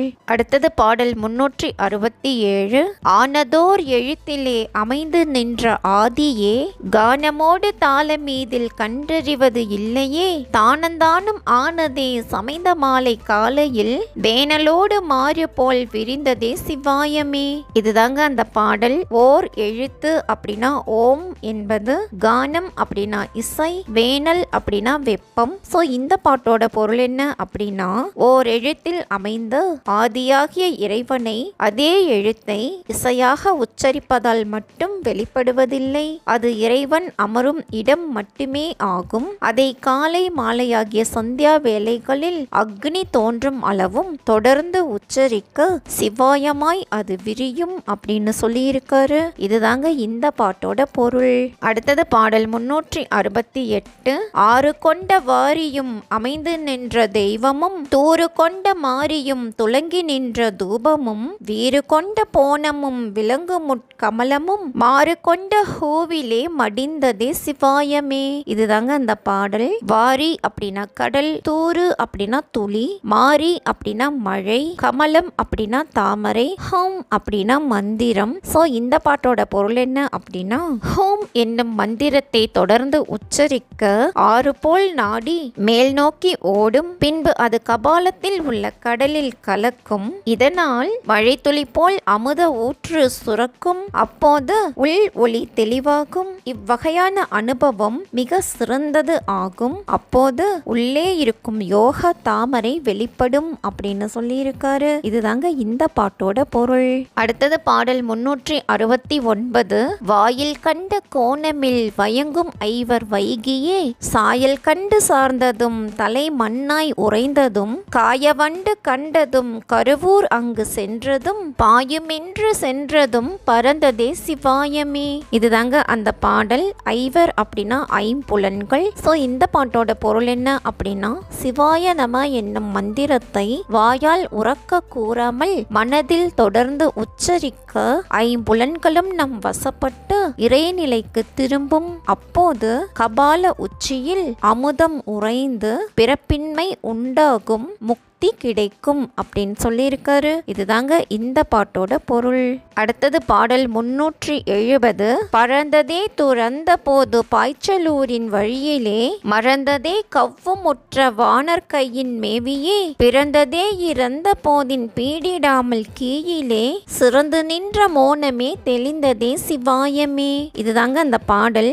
பாய்ச்சலூர் அப்படின்னா குண்டலினி சக்தி செல்லும் பாதை, கவ்வுமுற்ற வானர் அப்படின்னா உடல் உணர்வு மறந்த ஞானிகள். ஸோ இந்த பாட்டோட பொருள் என்ன அப்படின்னா, உடல் பற்று, உடல் உணர்வு ஆகியவற்றை இழக்கும் போது யோகம் கைகூடும். குண்டலினி சக்தி 6 யோக ஆதாரங்களில் பாயும் போது உடலை பற்றிய உணர்வு முழுவதுமே அற்று போகும், அதாவது உணர்வு மறதி ஆகும். இந்த நிலையில் ஹ்ரீம் அசைவு தானாகவே வெளிப்படும். இந்த மோனமே சிவாயம் ஆகும். இந்நிலை ஞானிகளுக்கே கைகூடும் அப்படின்னு சொல்லியிருக்க சொல்லியிருக்காரு. இதுதாங்க இந்த பாட்டோட பொருள். இப்போ நம்ம பார்க்க போற பாடல் 371. வடிவு பத்ம ஆசனத்து இருத்தி மூல அனலையே மாருதத்தினால் எழுப்பி வாசலைந்து நாளையும் முடிவு முத்திரைப்படுத்தி மூலவீன தண்டினால் முளரியாலயம் கடந்து மூல நாடி ஊடுப்போம். இதுதாங்க அந்த பாடல். மூல அனல் அப்படின்னா மூலாதாரத்தில் இருக்கும் நெருப்பு, மாருதம் அப்படின்னா பிராணவாயு, மூலவீன தண்டு அப்படின்னா வீணை போல் வளைந்திருக்கும் முதுகு தண்டு, மூலநாடி அப்படின்னா சுழுமுனை நாடி, ஊடுப்போம் அப்படின்னா உள்ளே செல்லும் அப்படின்னு அர்த்தம். ஸோ இந்த பாட்டோட பொருள் என்ன அப்படின்னா, பத்மாசனத்தில் அமர்ந்து மூலாதார கனலை வாசியோக பயிற்சியினால் மேல் எழுப்பி உடலில் உள்ள 9 வாயில்களையும் மூடி மூலம் முதல் வீணையின் தண்டு போல் வளைந்திருக்கும் முதுகு தண்டின் வழியாக 6 யோக ஆதாரங்களையும் கடந்து மூலநாடியாகிய சுழுமுனையின் வழியாக அந்த மூலாதார கனல் செல்லும் அப்படின்னு சொல்லியிருக்காரு. இதுதாங்க இந்த பாட்டோட பொருள். அடுத்தது பாடல் 372. அடித்துவக்கி முடியளவும் 6 மாநிலம் கடந்து அப்புறத்தில் வெளிக்கடந்த ஆதி எங்கள் சோதியை உடுபதிக்கண் அமுதருந்தி உண்மை ஞான உவகையுள் உச்சிப்பட்டு இறங்குகின்ற யோகி நல்ல யோகியே. இதுதாங்க அந்த பாடல்.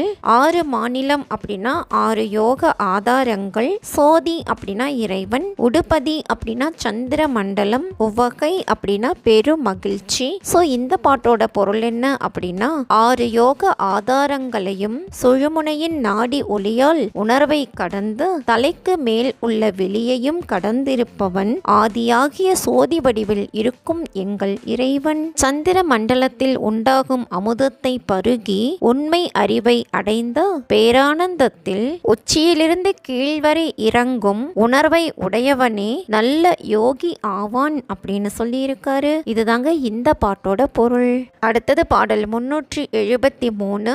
மந்திரங்கள் உண்டு நீர் மயங்குகின்ற மானிடர் மந்திரங்கள் ஆவது மரத்தில் ஊறல் அன்று கான் மந்திரங்கள் ஆவது மதித்தெழுந்த வாயுவை மந்திரத்தை உண்டவர்க்கு மரணம் ஏதும் இல்லையே. இதுதாங்க அந்த பாடல். மானிடர் அப்படின்னா மனிதர், மரத்தில் ஊறல் அப்படின்னா மரத்தை நீரில் ஊற வைத்தல், மரணம் அப்படின்னா இறப்பு. ஸோ இந்த பாட்டோட பொருள் என்ன அப்படின்னா, மந்திரங்களை மனனம் செய்து அறிவு மயங்கும் மனிதர்களே மரத்தை நீருக்குள் ஊறப்படுவது போன்று மனதளவில் மந்திரத்தை வைத்திருப்பது மட்டுமே மந்திரம் அல்ல. மந்திரத்தை உச்சரிக்கும் போது அந்த ஒளியால் உண்டாகும் வாயுவே சிறந்ததாகும். இதை அனுபவத்தில் கண்டவர் இறப்பு என்பது இல்லை அப்படின்னு சொல்லியிருக்காரு. இதுதாங்க இந்த பாட்டோட பொருள். அடுத்தது பாடல் 374. மந்திரங்கள் கற்று நீர் மயங்குகின்ற மாந்தரே மந்திரங்கள் கற்று நீர் மரித்த போது சொல்விரோ மந்திரங்கள் உம்முலே மதித்த நீரும் உம்முலே மந்திரங்கள் ஆவது மனத்தின் 5 எழுத்துமே. இதுதாங்க அந்த பாடல்.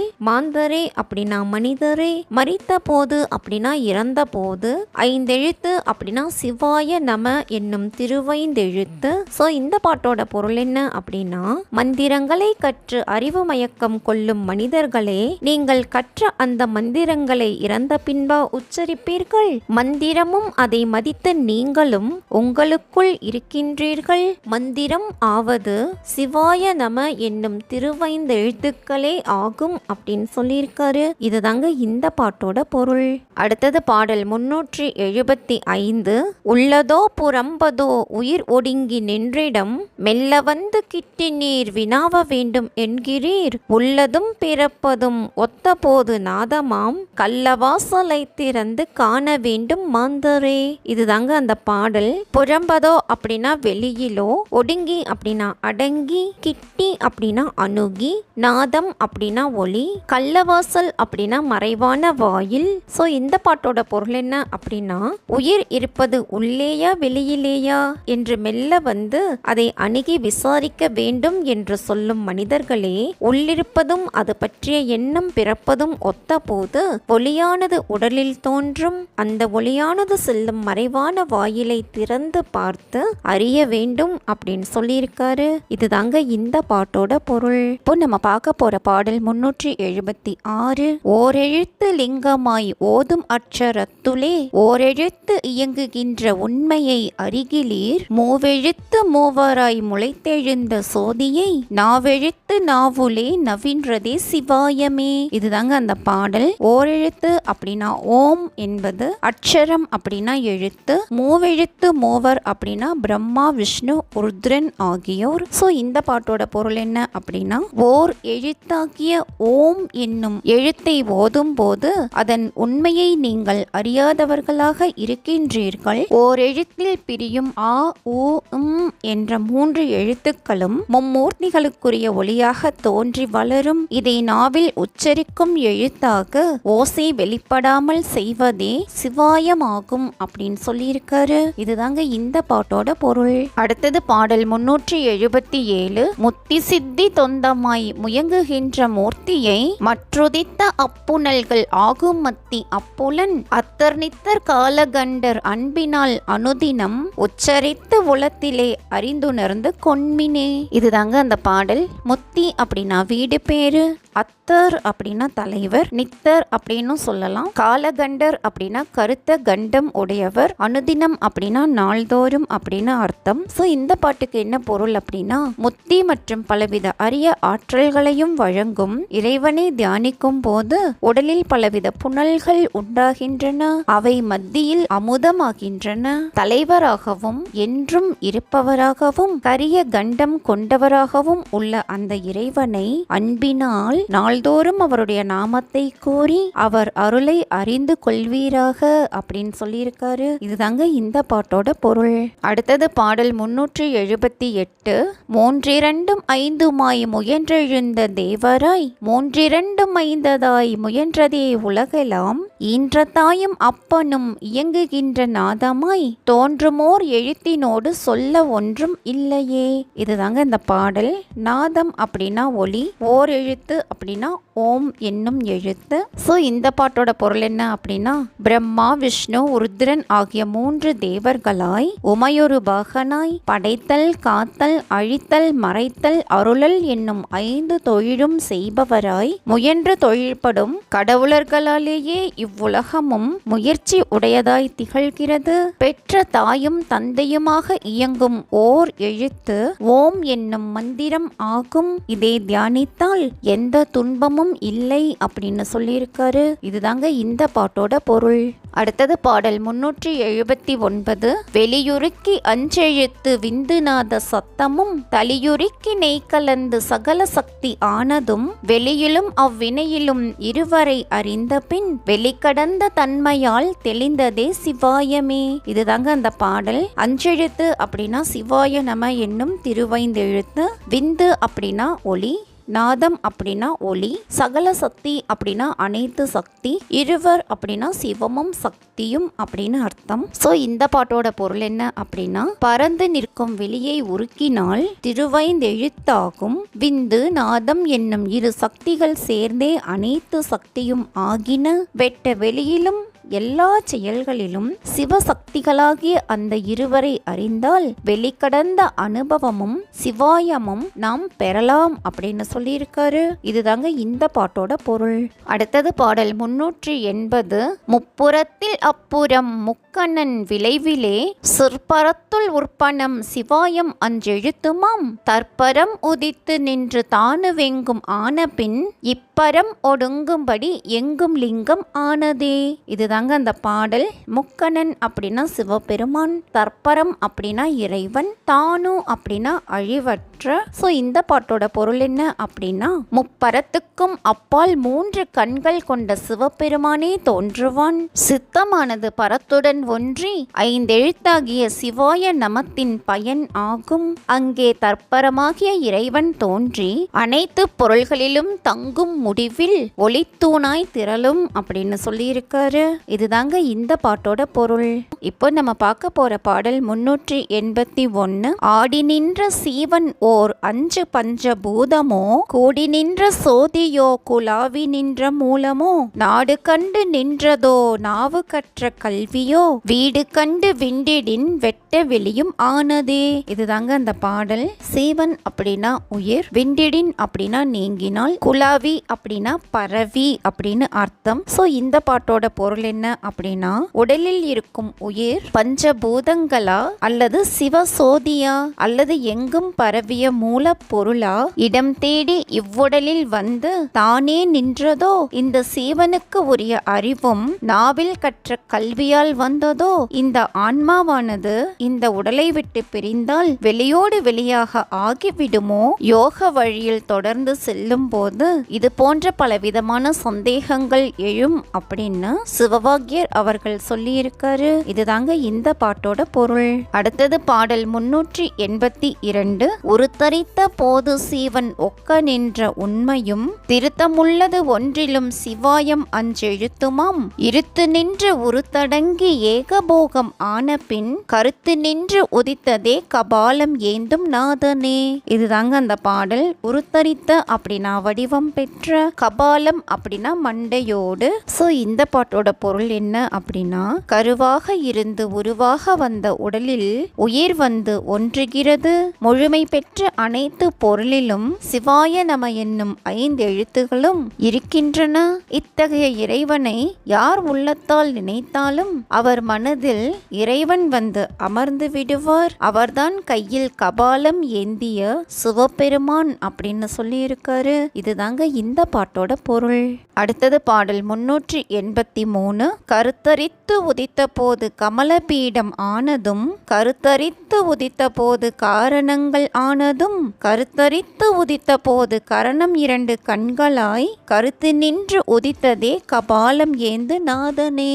இதுதாங்க அந்த பாடல். கமலபீடம் அப்படின்னா 6 யோக ஆதாரங்கள், கரணம் 2 அப்படின்னா ஞானேந்திரியம் கண்மேந்திரியம் அப்படிங்கிற 2ம். சோ இந்த பாட்டோட பொருள் என்ன அப்படின்னா, கையில் கபாலம் ஏந்திய சிவபெருமானே கருவாக இருந்து உருவாக வந்த உடலில் 6 யோக ஆதாரங்கள் தோன்றின. கருவாக இருந்து பிறந்த போது காரணங்களாய் இருந்து வீடு பேறு அடைய நின்றது. கருவாக இருந்து பிறந்த போது கண்களால் ஆன்மா கருத்தை உணர நின்றது. கருத்திலிருந்து ஒன்றை வெளியிட்டும் நின்றது அப்படின்னு சொல்லியிருக்காரு. இதுதாங்க இந்த பாட்டோட பொருள். அடுத்தது பாடல் 384. ஆனவன்னி 3 கோணம் 6 2 ஆனசீவன் அஞ்செழுத்து அகாரமிட்டு அலர்ந்தது. ஆனசோதி உண்மையும் அனாதியான உண்மையும் ஆனதானதானதா அவலமாய் மறைந்திடும். இதுதாங்க அந்த பாடல்.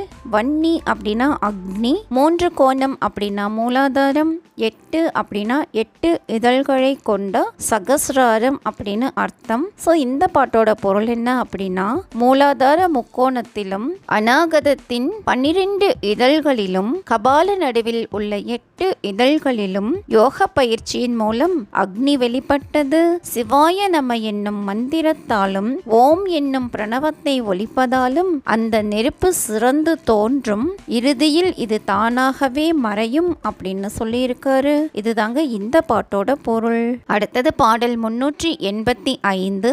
இன்றெழுந்த எம்பிரான் திருவரங்க வெளியிலே நான்ற பாம்பின் வாயினால் 4 திக்கும் ஆயினான். 3 வளையமாய் முப்புறம் கடந்த பின் இன்றெடுத்த அவ்வினோசை எங்குமாகி நின்றதே. இதுதாங்க அந்த பாடல். திருவரங்கம் அப்படின்னா மூலாதாரம், நான்ற பாம்பு அப்படின்னா சுழுமுனை நாடி. சோ இந்த பாட்டோட பொருள் என்ன அப்படின்னா, மூலாதாரத்தின் வெளியில் மூலக்கணல் பிறந்தது. அது இறைவனுக்கு இணையாகும். இந்த நெருப்பானது குண்டலினியாலும் சுழுமுனை நாடியாகிய பாம்பின் வாயாலும் எடுத்து செல்லப்பட்டு உடல் முழுதும் அதை பரவும்படி செய்தது. இறைவன் உடலெங்கும் பரவினான். 3 கோணங்களாய் இந்த நெருப்பானது மலர்ந்து முப்புறத்தையும் கடக்கும் சூரிய கலை இதனால் எங்கும் நிறையும் அப்படின்னு சொல்லியிருக்காரு. இதுதாங்க இந்த பாட்டோட பொருள். இப்போ நம்ம பார்க்க போற பாடல் 386.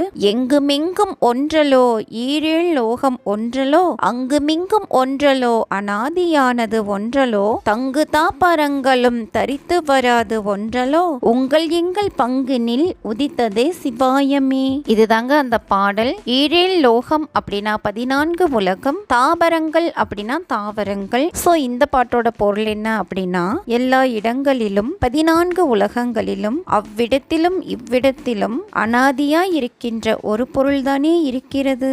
அது தாவரங்களிலும் கலந்துள்ளது. இவ்வாறு இருப்பதால் ஆதலால் உங்கள் பங்கிலும் எங்கள் பங்கிலும் தோன்றியிருப்பது திருவைந்தெழுத்துக்களே ஆகும் அப்படின்னு சொல்லியிருக்காரு. இதுதாங்க இந்த பாட்டோட பொருள். அடுத்தது பாடல் 387.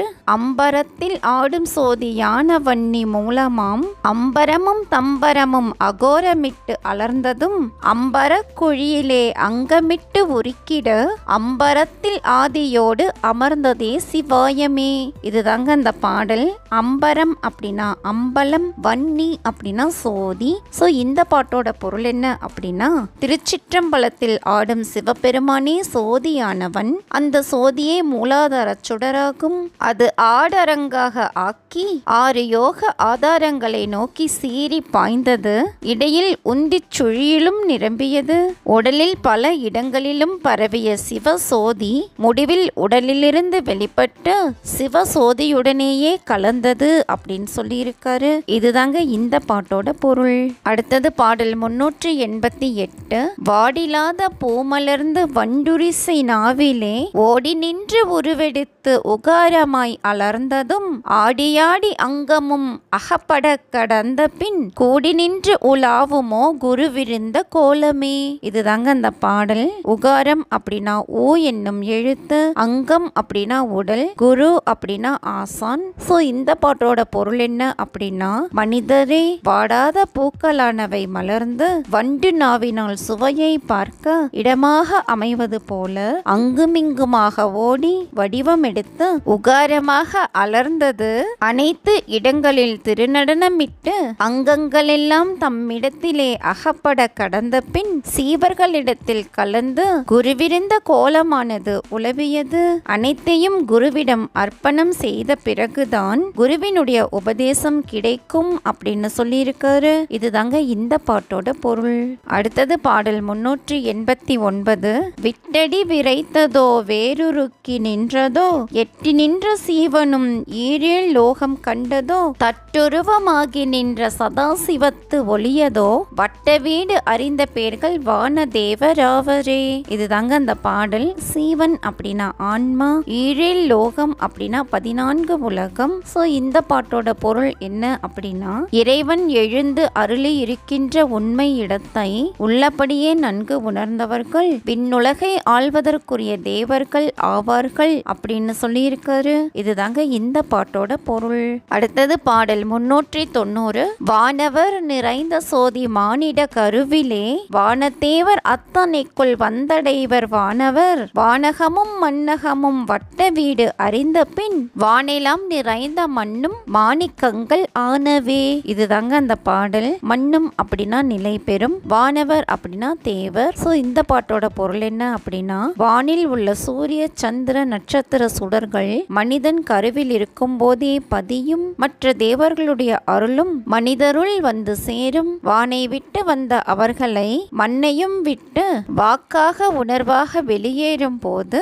வானில் மாணிக்கமாக மின்னுவார்கள் அப்படின்னு சொல்லியிருக்காரு. இதுதாங்க இந்த பாட்டோட பொருள். இப்போ நம்ம பார்க்க போற பாடல் 391. 12 கால் நிறுத்தி பஞ்சவர்ணம் உற்றிடின் மின்னியே வெளிக்குள் நின்று வேறிடத்து அமர்ந்ததும் சென்னியாம் தலத்திலே சிவனின்று இயங்கிடும் பன்னியுன்னி ஆய்ந்தவர் பரபிரம்மமானதே. இதுதாங்க அந்த பாடல். பஞ்சவர்ணம் அப்படின்னா 5 வண்ணங்கள், உன்னி அப்படின்னா நினைத்து, பரபிரம்மம் அப்படின்னா இறைநிலை. சோ இந்த பாட்டோட பொருள் என்ன அப்படின்னா, 12 இதழ் தாமரை கொண்ட அநாகதத்தில் தொடங்கி 5 நிறங்களுக்குரிய நமசிவாய மந்திரத்தை சொன்னால் அந்த நிறங்கள் ஒளிர்ந்து வெளியே போய் சேரும். அப்பொழுது உயிரானது தலையிலிருந்து செயல்படும். இங்கனம் நாள்தோறும் செய்பவர் இறைநிலையை அடைவார்கள் அப்படின்னு சொல்லியிருக்காரு. இதுதாங்க இந்த பாட்டோட பொருள்.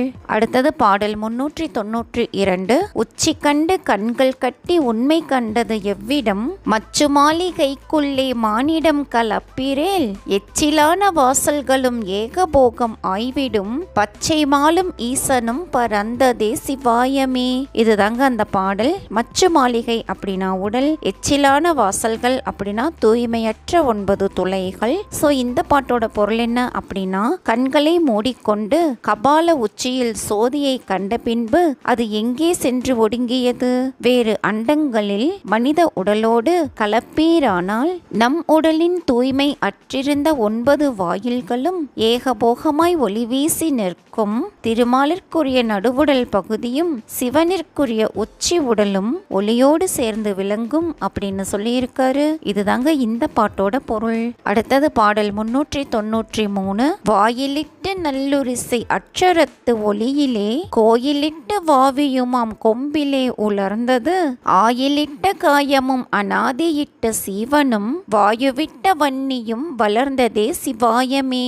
இதுதாங்க அந்த பாடல். அட்சரம் அப்படின்னா எழுத்து, காயம் அப்படின்னா உடல், வன்னி அப்படின்னா நெருப்பு. ஸோ இந்த பாட்டோட பொருள் என்ன அப்படின்னா, சத்தமிட்டு உச்சரிக்காமல் வாயிலிருந்து மெதுவாக உச்சரிக்கும் மந்திரம் தல பெருமை கொண்டது.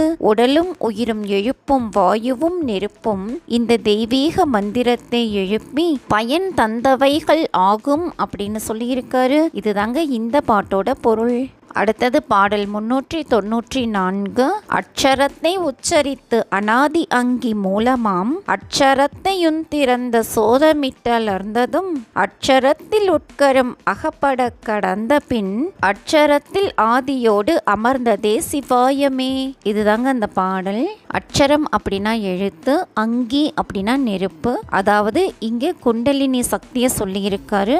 ஆதி அப்படின்னா இறைவன். ஸோ இந்த பாட்டோட பொருள் என்ன அப்படின்னா, மந்திரத்துக்கு உரிய எழுத்தை தியானம் செய்யும் போது மூலாதாரத்தில் சூக்கும வாக்கு எழுந்து குண்டலினி சக்தியும் வெளிப்படும். அது உடம்பின் உள்பகுதிகளில் எல்லாம் நிறைந்து பின்பு உடலை விட்டு வெளியேறும். அந்த மந்திர எழுத்தில் சிவபெருமான் இருப்பார் அப்படின்னு சொல்லியிருக்காரு. இதுதாங்க இந்த பாட்டோட பொருள்.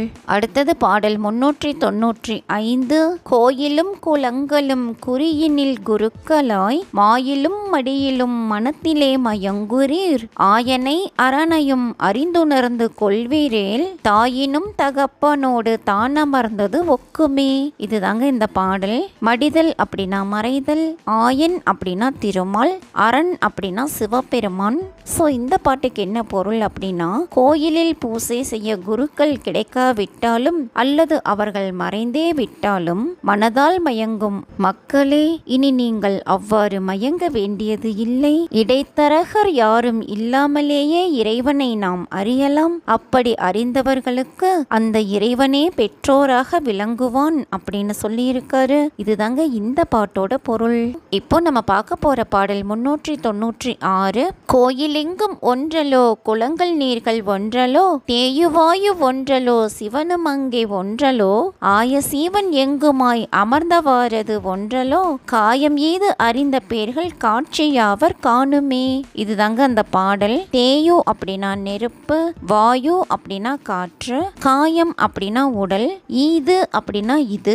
ஸோ இந்த பாட்டுக்கு என்ன பொருள் அப்படின்னா, எல்லா இடங்களில் உள்ள கோயில்களும் குளங்களும் அவற்றிலுள்ள நீரும் ஒன்றுதான், நெருப்பும் வாயுவும் ஒன்றுதான், சீவனும் சிவனும் ஒன்றுதான். இவற்றை தம் உடலில் கண்டறிந்தவர் காட்சி பொருள் ஆவார். இதை நீங்கள் உணர்வீராக அப்படின்னு சொல்லியிருக்காரு. இதுதாங்க இந்த பாட்டோட பொருள். அடுத்தது பாடல் 397. காது கண்கள் மூக்குவாய் கலந்தவாரது ஒன்றலோ சோதியிட்டெடுத்ததும் சுகங்கள் அஞ்சும் ஒன்றலோ ஓதி வைத்த சாத்திரம் உதித்தவாரது ஒன்றலோ நாத வீடறிந்த பேர்கள் நாதர் ஆவர் காணுமே. இதுதாங்க அந்த பாடல். நாதர் அப்படின்னா இறைவன். ஸோ இந்த பாட்டோட பொருள் என்ன அப்படின்னா, கண், செவி, மூக்கு, வாய் ஆகிய ஞானேந்திரியங்கள் வேறாக இருந்தாலும் இவை அனைத்தும் ஒன்றே ஆகும். உடலில் சோதி தோன்றும் இடங்களும் ஒன்றே ஆகும். ஐம்புலன்களால் நுகரப்படும் இன்பம் துன்பம் ஆகியனவும் ஒன்றே ஆகும். ஓதிய சாத்திரங்களும் ஒன்றே ஆகும். இதனை அறிந்தவர்கள் இறைவனாகி விடுவார்கள் அப்படின்னு சொல்லியிருக்காரு. இதுதாங்க இந்த பாட்டோட பொருள். அடுத்தது பாடல் 398. அவ்வுதித்த அட்சரத்தின் உட்கலந்த அட்சரம் சவ்வுதித்த மந்திரம் சம்புலத்து இருந்ததால் மவ்வுதித்த மாய்கையால் மயங்குகின்ற மாந்தர்கால் உவ்வுதித்தது அவ்வுமாய் உருத்தரித்த உண்மையே. இதுதாங்க அந்த பாடல். அட்சரம் அப்படின்னா எழுத்து, ஆ, உ, என்னும் 3 எழுத்துக்கள் இணைந்து ஓம் என்ற ஓரெழுத்து பிறக்கும். இந்த எழுத்துக்களை தனித்தனியே உச்சரிக்க முறையே வலது கண்ணும் மார்பும் புருவ மத்தியிலும் நாக்கிலும் இடது கண்ணிலும் ஒளி தோன்றி மறையும் அப்படின்னு சொல்லியிருக்காரு. இதுதாங்க இந்த பாட்டோட பொருள். அடுத்தது பாடல் 399. அகாரம் என்னும் அக்கரத்தில் அக்கரம் ஒழிந்ததோ, அகாரம் என்னும் அக்கரத்தில் அவ்வு வந்து உதித்ததோ, உகாரமும் அகாரமும் ஒன்றி நன்று நின்றதோ, விகாரம் அற்ற ஞானிக்கால் விரைத்துரைக்க வேணுமே. இதுதாங்க அந்த பாடல். விகாரமற்ற ஞானிக்கால் அப்படின்னா மனதில் எவ்வித தீய எண்ணமும் இல்லாத ஞானிகளே அப்படின்னு அர்த்தம். சோ இந்த பாட்டோட பொருள் என்ன அப்படின்னா, ஆ என்னும் எழுத்தில் நாதம் எழுந்து மறைந்தது, அதனுடன் ஊ என்னும் எழுத்து வந்து தோன்றியது, அவை இரண்டும் ஒன்றின, இவை நாதத்தால் ஒன்றி நின்றனவா அல்லது ஒளியால் ஒன்றி நின்றனவா என்பதை மனதில் வஞ்சனை என்பது சிறிதும் இல்லாத ஞானிகளே நீங்கள் தெளிவாக கூறுவீர்களாக அப்படின்னு சொல்லியிருக்காரு. இதுதாங்க இந்த பாட்டோட பொருள். அடுத்தது பாடல் 400. சத்தியானது உன்னுடல் தயங்கு சீவன் உட்சிவம், பித்தர்கால் இதற்கு மேல் பிதற்றுகின்றது இல்லையே, சுத்தியைந்து கூடம் ஒன்று சொல்லிருந்ததோர்வெளி, சத்தி சிவமும் ஆகி நின்று தன்மையாவது உண்மையே. இதுதாங்க அந்த பாடல். பித்தர்கால் அப்படின்னா அறிவற்றவர்களே அப்படின்னு அர்த்தம். சோ இந்த பாட்டோட பொருள் என்ன அப்படின்னா, உங்களுடைய உடலானது சக்தியின் கூற்றாகும், உயிரானது சிவபெருமான் ஆவார். பித்தர்களே, இதற்கு மேல் நீங்கள் பிதற்றுவதற்கு ஒன்றுமில்லை. ஆனால் சுற்றி 5 கூடமும் சொல்லிறந்த ஒரு வெளியும் ஆன இடத்தில் சத்தியம் சிவபெருமானும் கலந்து நின்ற தன்மையாவது உண்மையே ஆகும் அப்படின்னு சொல்லியிருக்காரு. இதுதாங்க இந்த பாட்டோட பொருள். இப்போ நம்ம பார்க்க போற பாடல் 401. சுக்கில துளையிலே சுரோனித கருவுலே முச்சதுர வாசலில் முளைத்தெழுந்த மோட்டினில் மெய்ச்சதுர மெய்யுளே விலங்கு ஞான தீபமாய் உச்சரிக்கும் மந்திரம் ஓம் நம சிவாயமே. இதுதாங்க அந்த பாடல். சுக்கில துளை அப்படின்னா விந்து வெளிப்படும் துவாரம், சுரோனித கருவுலே அப்படின்னா கருப்பையின் வாய். சோ இந்த பாட்டுக்கு என்ன பொருள் அப்படின்னா, முக்கோண வடிவில் இருக்கும் மூலாதாரத்தில் ஓம் என்னும் மந்திரத்தை உச்சரிக்க தொடங்கி சிறுநீர் துளை அல்லது கருப்பையின் வாய் இவற்றில் நா என கூறி தொப்புளில் மா என்றும் மார்பின் நடுவில் சி என்றும் தொண்டை குழியில் வா என்றும் புருவத்தின் நடுவில் யா என்றும் மந்திரம் உச்சரித்தால் ஞான தீபம் வெளிப்படும் அப்படின்னு சொல்லியிருக்காரு. இதுதாங்க இந்த பாட்டோட பொருள். அடுத்தது பாடல் 402. அக்கரம் அநாதி அல்ல, ஆத்துமா அநாதி அல்ல, புக்கிருந்த பூதமும் புலன்களும் அநாதி அல்ல, தக்கமிக்க நூல்களும் சாஸ்திரம் அநாதி அல்ல, ஒக்க நின்றுடன் கலந்த உண்மைக்கான் அநாதியே. இதுதாங்க அந்த பாடல். அக்கரம் அப்படின்னா மந்திர எழுத்து, ஆத்மா அப்படின்னா உயிர், ஒக்க நின்று அப்படின்னா ஒன்றுபட்டு நின்று, அனாதி அப்படின்னா தோன்றியது எப்பொழுது என்று கண்டுபிடிக்க முடியாதது அப்படின்னு அர்த்தம். சோ இந்த பாட்டுக்கு என்ன பொருள் அப்படின்னா, மந்திர எழுத்துக்கள் நம் உயிர், நிலம், நீர், நெருப்பு, காற்று, ஆகாயம் ஆகிய 5 பூதங்கள், புலன்கள், தருக்க நூல்கள், சாஸ்திரங்கள் இவை யாவுமே அனாதி அல்ல, நம்முடன் கலந்து நிற்கும் உண்மை காணும் உணர்வு மட்டுமே அனாதி ஆகும் அப்படின்னு சொல்லியிருக்காரு. இதுதாங்க இந்த பாட்டோட பொருள். அடுத்தது பாடல் 403. மென்மையாகி நின்றதேது, விட்டு நின்று தொட்டதேது, உண்மையாக நீயுரைக்க வேணுமெங்கள் உத்தமா, பெண்மையாகி நின்றதொன்று விட்டு நின்று தொட்டதை உண்மையாய் உரைக்க முத்தி உட்கலந்திருந்ததே. இதுதாங்க அந்த பாடல். உரைக்க அப்படின்னா சொல்ல, முத்தி அப்படின்னா வீடு பேரு. சோ இந்த பாட்டுக்கு என்ன பொருள் அப்படின்னா, மென்மையானதாகி நம்மை நெருங்குவது எது, நம்மை விட்டு நீங்கி பிறகு பிறப்பு தொடங்கியதும் வந்து தொட்டு ஒன்றானது எது உத்தமரே, இந்த உண்மையை நீங்கள் உரைக்க வேண்டும். பெண்மை இன்மையால் விட்டு போன பிறவி மீண்டும் வந்தது என்ற உண்மையை உணர்ந்தால் உள்ளிருக்கும் உணர்வே முத்தியை அளிக்கும் அப்படின்னு சொல்லியிருக்காரு. இதுதாங்க இந்த பாட்டோட பொருள். அடுத்தது பாடல் 404. அடக்கினால் அடங்குமோ அண்டம் அஞ்செழுத்துளே உடக்கினால் எடுத்த காயம் உண்மை என்று உணர்ந்து நீ சடக்கிலாறு வேதமும் தரிக்க ஓதிலாமையால் விடக்குனாயுமாய ஓதி வேறு வேறு பேசுமோ. இதுதாங்க அந்த பாடல். காயம் அப்படின்னா உடல், விடக்கு அப்படின்னா மாயை. சோ இந்த பாட்டுக்கு என்ன பொருள் அப்படின்னா, திருவைந்தெழுத்தை அண்டங்களுக்குள் அடக்கினால் அடங்குமோ? அடங்காது. அது எல்லையே கடந்த உண்மையான பொருளாகும். இந்த உடலை உண்மையானதாக கருதி 6 யோக ஆதாரங்களிலும் உள்ள தாமரைகள் மலர ஓம் நமசிவாய எனும் திருவைந்தெழுத்து மந்திரத்தை உச்சரித்தால் மாயை முதலிய நாய்கள் நம்மை விட்டு ஓடிவிடும், நாம் தூய்மை அடைந்தவர்கள் ஆவோம் அப்படின்னு சொல்லியிருக்காரு. இதுதாங்க இந்த பாட்டோட பொருள். அடுத்தது பாடல் 405. உண்மையான சக்கரம் உபாயமாயிருந்ததும் தன்மையான காயமும் தரித்த ரூபம் ஆனதும் வெண்மையாகி நீரியே விளைந்து நின்றது ஆனதும் உண்மையான ஞானிக்கால் விரித்துரைக்க வேண்டுமே. இதுதாங்க அந்த பாடல். காயம் அப்படின்னா உடல், ரூபம் அப்படின்னா வடிவம். சோ இந்த பாட்டுக்கு என்ன பொருள் அப்படின்னா, மெய்யான யோக மார்க்கத்தில் தேர்ந்த ஞானிகளே, நம் உடலில் உள்ள சக்கரங்கள் உண்மையானவை என்றும் அவை அருவமாக, அதாவது உருவம் இல்லாமல் இருக்கின்றன என்றும், அதனால் இந்த உடல் உருவம் பெற்றதும் பின்பு வெண்மையான நீர் தோன்றி விந்தானதும் நீங்கள் விரிவாக எடுத்து கூற வேண்டும் அப்படின்னு சொல்லியிருக்காரு. இதுதாங்க இந்த பாட்டோட பொருள். இப்போ நம்ம பார்க்க போற பாடல் 406. எல்லகத்தில் என்னை போல எங்குமாகி எம்பிரான் உள்ளகத்திலே இருக்க ஊசலாடும் மூடர்கால் கொள்ளை நாயின் வாளினை குணக்கு எடுக்க வல்லிரேல் வள்ளலாகி நின்ற சோதி காணலாகும் மெய்மையே. இதுதாங்க இந்த பாடல். எல்லகம் அப்படின்னா எல்லுக்குள், எம்பிரான் அப்படின்னா இறைவன், மூடர்கள் அப்படின்னா அறியாமை மிக்கவர்கள், குணக்கு அப்படின்னா வளைந்த, மெய்மை அப்படின்னா உண்மை. சோ இந்த பாட்டுக்கு என்ன பொருள் அப்படின்னா, எல்லுக்குள் எண்ணெய் நிறைந்திருப்பது போல இவ்வுலகிலும் நம் உடலிலும் இறைவன் நீக்கமர நிறைந்திருக்கிறான். அறியாமையில் உழலும் மூடர்கள் இறைவனை பல்வேறு இடங்களில் தேடி அலைகிறார்கள். நாயின் வளைந்திருக்கும் வாளை நிமிர்த்த முடியுமானால் நம் உள்ளத்தில் வள்ளலாகிய இறைவன் சோதி வடிவில் நிறைந்துள்ளான் என்பதை உண்மையாகவே இவர்கள் உணர்வார்கள் அப்படின்னு சொல்லியிருக்காரு. இதுதாங்க இந்த பாட்டோட பொருள்.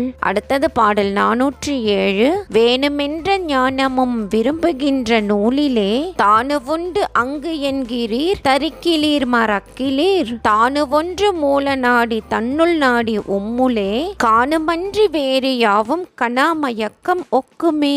இதுதாங்க இந்த பாடல். தானு அப்படின்னா இறைவன், அழிவில்லாதவன் அப்படின்னு சொல்லலாம். மூல நாடி அப்படின்னா சுழுமுனை நாடி, கணா அப்படின்னா கனவு. இந்த பாட்டுக்கு என்ன பொருள் அப்படின்னா, நீங்கள் விரும்பி படிக்கும் நூலிலே ஞானம் இருக்கிறது என்று கூறுகிறீர்கள். நீங்கள் உங்கள் உடலில் யோகம் முதலிய ஞான பயிற்சிகளை செய்வதில்லை, உங்கள் கருத்தை மறுப்பதும் இல்லை என்றும் நிலைத்திருக்கும் மூல நாடியான சுழுமுனையில் இறைவன் சோதி வடிவில் இருப்பதை உங்களுக்கு உள்ளேயே நீங்கள் காண முடியும். இந்த வழியை தவிர மற்ற வழிகள் யாவுமே கனவில் கண்ட மயக்கம் போன்றவை ஆகும் அப்படின்னு சொல்லியிருக்காரு. இதுதாங்க இந்த பாட்டோட பொருள். அடுத்தது பாடல் 408. வழக்கிலே உரைக்கிறீர் மனத்துளே தவிக்கிறீர் உழக்கிலாது நாழியானவாறு போலும் ஊமைக்கால் உழக்கு 4 நாழியானவாறு போலும் உம்முலே வழக்கிலே உரைக்கிறீர் மனத்துள் ஈசன் மண்ணுமே. இதுதாங்க அந்த பாடல். உழக்கு, நாழி இதெல்லாம் அளவு கருவிகள். ஈசன் அப்படின்னா இறைவன், மண்ணும் அப்படின்னா நிலைக்கும். சோ இந்த பாட்டுக்கு என்ன பொருள் அப்படின்னா, உங்களுக்கு உபதேசம் செய்தவர் கூறியதை நம்பி அதுவே வழக்கம் என்று கூறுகிறீர். ஆனால் இது சரியான வழிதானா என்று மனதுள் குழப்பம் கொண்டு தவிக்கிறீர்கள். உழக்களவு கூட பயன்படாததை மறந்து ஒரு நாழி அளவு இருப்பது போல் நம்புகிறீர்கள். ஆனால் உண்மையை வெளியிடாத ஊமைகளாக இருக்கிறீர்கள். நம்முள் உழக்களவு மட்டுமே இருக்கும் அறிவாலும் ஆற்றலாலும் யோக பயிற்சி செய்தால் இவை 4 நாழி அளவாக அதிகரிக்கும் என்பதை நீங்கள் அறியலாம். யோகம் செய்வதன் மூலம் நம் உள்ளத்துள் இறைவன் நிலையாக தங்குவதை நாமே அறிந்து கூற முடியும் முடியும் அப்படின்னு சொல்லியிருக்காரு. இதுதாங்க இந்த பாட்டோட பொருள். அடுத்தது பாடல் 409. அறந்திறங்களுக்கு நீ அண்டம் என் திசைக்கும் நீ திறத்திறங்களுக்கு நீ தேடுவார்கள் சிந்தை நீ உறக்கம் நீ உணர்வு நீ உட்கலந்த சோதி நீ மறக்கொணாத நின் கழல் மரப்பினும் குடிகொலே. இதுதாங்க அந்த பாடல். என் திசை அப்படின்னா 8 திசை, மறக்கொணாத அப்படின்னா மறக்க முடியாத, கழல் அப்படின்னா திருவடி. சோ இந்த பாட்டுக்கு என்ன பொருள் அப்படின்னா, இறைவா நீ அனைத்து நல்லறங்களுக்கும் காரணமானவன், அண்டத்தின் 8 திசைகளுக்கு காரணம் ஆனவனும் நீயே, புதிய திறங்களுக்கும் நீயே காரணம், உன்னை தேடுபவர்களுடைய சிந்தையிலும் நீதான் இருக்கிறாய், உறக்கத்திற்கும் உணர்வுக்கும் நீயே காரணம், என் உள்ளத்தில் கலந்து நிற்கும் ஒளி நீயேதான், என் அறியாமையால் உன் திருவடிகளை நான் சிறிது நேரம் மறக்க நேர்ந்தாலும் நீ என்னை மறக்காமல் என்னுள் குடியிருக்க வேண்டும் அப்படின்னு சொல்லியிருக்காரு. இதுதாங்க இந்த பாட்டோட பொருள். அடுத்தது பாடல் 410. ஆடுகின்ற எம்பிரானை அங்குமிங்கும் நின்று நீர் தேடுகின்ற வீணர்கால் தெளிவதொன்றை ஓர்கிலீர் நாடி நாடி உம்முலே நவின்று நோக்க வல்லிரேல் கூடொணாத தற்பரம் குவிந்து கூடல் ஆகுமே. இதுதாங்க அந்த பாடல். வீணர்கால் அப்படின்னா வீணர்களே, தற்பரம் அப்படின்னா இறைவன். சோ இந்த பாட்டுக்கு என்ன பொருள் அப்படின்னா, எங்கும் நீக்கமர நிறைந்திருக்கும் இறைவனை அங்கும் இங்கும் நின்று நீங்கள் தேடுகிறீர்கள், இது வீணான வேலையாகும், தெளிவான வழியை நீங்கள் அறிய மாட்டீர்கள், யோக பயிற்சியினால் உங்களுக்குள்ளேயே இறைவனை நீங்கள் நோக்கினால் இதுவரை காணாத கடவுள் உங்களுக்குள் குடியிருப்பதை நீங்கள் காண்பீர்கள் அப்படின்னு சொல்லியிருக்காரு. இதுதாங்க இந்த பாட்டோட பொருள். இப்போ நம்ம பார்க்க போற பாடல் 411. சுத்தி 5 கூடம் ஒன்று சொல்லிறந்த தோர்வெளி சத்தியும் சிவமும் ஆகி நின்ற தன்மை ஓர்க்கிலீர் சத்தியாவது உம்முடல் தயங்கு சீவன் உட்சிவம் பித்தர்கால் அறிந்து கொள் பிரான் இருந்த கோலமே. இதுதாங்க அந்த பாடல். பிரான் அப்படின்னா இறைவன், பித்தர்கால் அப்படின்னா பைத்தியக்காரர்களே. சோ இந்த பாட்டுக்கு என்ன பொருள் அப்படின்னா, ஐம்புலன்களும் சொல்லி முடிக்க முடியாத ஒரு வெளியும் உங்கள் உடலாக உள்ளது, அங்கேதான் சக்தியும் சிவனும் இணைந்து இருக்கிறார்கள், உடல்தான் சக்தி, ஆன்மாதான் சிவம், அறியாமையில் வாடும் மனிதரே இறைவன் இருக்கும் இந்த கோலத்தை நீங்கள் அறிந்து கொள்வீர்களாக அப்படின்னு சொல்லியிருக்காரு. இதுதாங்க இந்த பாட்டோட பொருள். அடுத்தது பாடல் 412. அகாரமானது அம்பலம் அநாதியானது அம்பலம், உகாரமானது அம்பலம் உண்மையானது அம்பலம், மகாரமானது அம்பலம் வடிவமானது அம்பலம், சிகாரமானது அம்பலம் தெளிந்ததே சிவாயமே. இதுதாங்க அந்த பாடல். அநாதியானது அப்படின்னா தோன்றியது எப்பொழுது என்று அறிய முடியாத, பழமையானது அப்படின்னு அர்த்தம். ஸோ இந்த பாட்டுக்கு என்ன பொருள் அப்படின்னா, அகாரம் அம்பலமாக இருக்கும் இடத்தில்தான் அனாதியான இறைவன் கோவில் கொண்டு இருக்கிறார், உகாரம் அம்பலமாகிய இடத்தில்தான் இறைவன் மெய்யாக இருக்கிறார், மகாரம் மனதாக அமைந்து சோதியே வடிவமாகி அமைந்தது, சிகாரமே ஆதியும் நடுவும் அந்தமும் ஆகி உள்ளது, அதனை அறிந்து தியானிப்பீராக அதுவே சிவமும் ஆகும் அப்படின்னு சொல்லியிருக்காரு. இதுதாங்க இந்த பாட்டோட பொருள். அடுத்தது பாடல் 413. சக்கரம் பறந்ததோடி சக்கரமேல் பலகையாய் செக்கிலாமல் எண்ணெய் போல் சிங்குவாயு தேயுவும் உக்கிலே ஒளி கலந்து யுகங்களும் கலக்கமாய் புக்கிலே புகுந்த போது போனவாரது எங்கனே. இதுதாங்க அந்த பாடல். சிங்கு அப்படின்னா நாக்கு, தேயு அப்படின்னா நெருப்பு. ஸோ இந்த பாட்டுக்கு என்ன பொருள் அப்படின்னா, 6 யோக ஆதாரங்கள் நம் உடலில் உள்ளன, இவற்றுள் ஏதாவது ஒன்றில் தியானம் செய்யும் போது அதிலிருந்து சக்தி வெளிப்பட்டு அதற்கு மேல் இருக்கும் ஆதாரத்தில் ஒன்றும் செக்கில்லாமல் எண்ணெயை எடுப்பது போல் அனைத்து சக்கரங்களையும் தனித்தனி முயற்சியால் தூண்டாமல் பொது வகையால் தூண்டப்படுவதாகும். வாயுவும் நெருப்பும் இணைந்து மிகுந்து எரிவது போல் சக்தி கூடி பல யுகங்களுக்கும் உரிய அனுபவம் கிடைக்கும். அந்த அனுபவம் மறைந்திருக்கும் விதம் ஒருவருக்கும் தெரியாது அப்படின்னு சொல்லியிருக்காரு. இதுதாங்க இந்த பாட்டோட பொருள். அடுத்தது பாடல் 414. வளர்ந்தெழுந்த கொங்கு கொங்கை தன்னை மாயமென்று எண்ணினி அருள்கொள் சீவராருடம்பு உடைமையாக தேர்வீர்காள் விலங்கு ஞான மேனியே மிக்கோர் சொல்லை கேட்பிரேல் கலங்கமற்று நெஞ்சுலே கருத்து வந்து புக்குமே. இதுதாங்க அந்த பாடல். கொங்கை அப்படின்னா மார்பகம், மிக்கோர் அப்படின்னா அறிவு ஒழுக்கங்களில் சிறந்து விளங்கும் பெரியோர், கலங்கமற்று அப்படின்னா குற்றமற்று. இந்த பாட்டுக்கு என்ன பொருள் அப்படின்னா, பெண்களின் கொங்கைகள் குறித்த பருவத்தில் வளர்ச்சி அடைகின்றன, அதை மாயம் என்று சொல்லக்கூடாது, அது இறைவனின் படைப்பு அம்சம். இதன் மூலம் இறைவன் இந்த உடலை பலவித நன்மைகளுக்காகவே படைத்துள்ளான் என்பதை உணர்ந்து கொள்வீர்களாக. அறிவில் சிறந்து விளங்கும் பெரியோர் சொல் கேட்டு அவற்றின் வழியே நடந்தால் உங்களுக்குள் இறைவன் வந்து குடியிருப்பான் அப்படின்னு சொல்லியிருக்காரு. இதுதாங்க இந்த பாட்டோட பொருள். அடுத்தது பாடல் 415.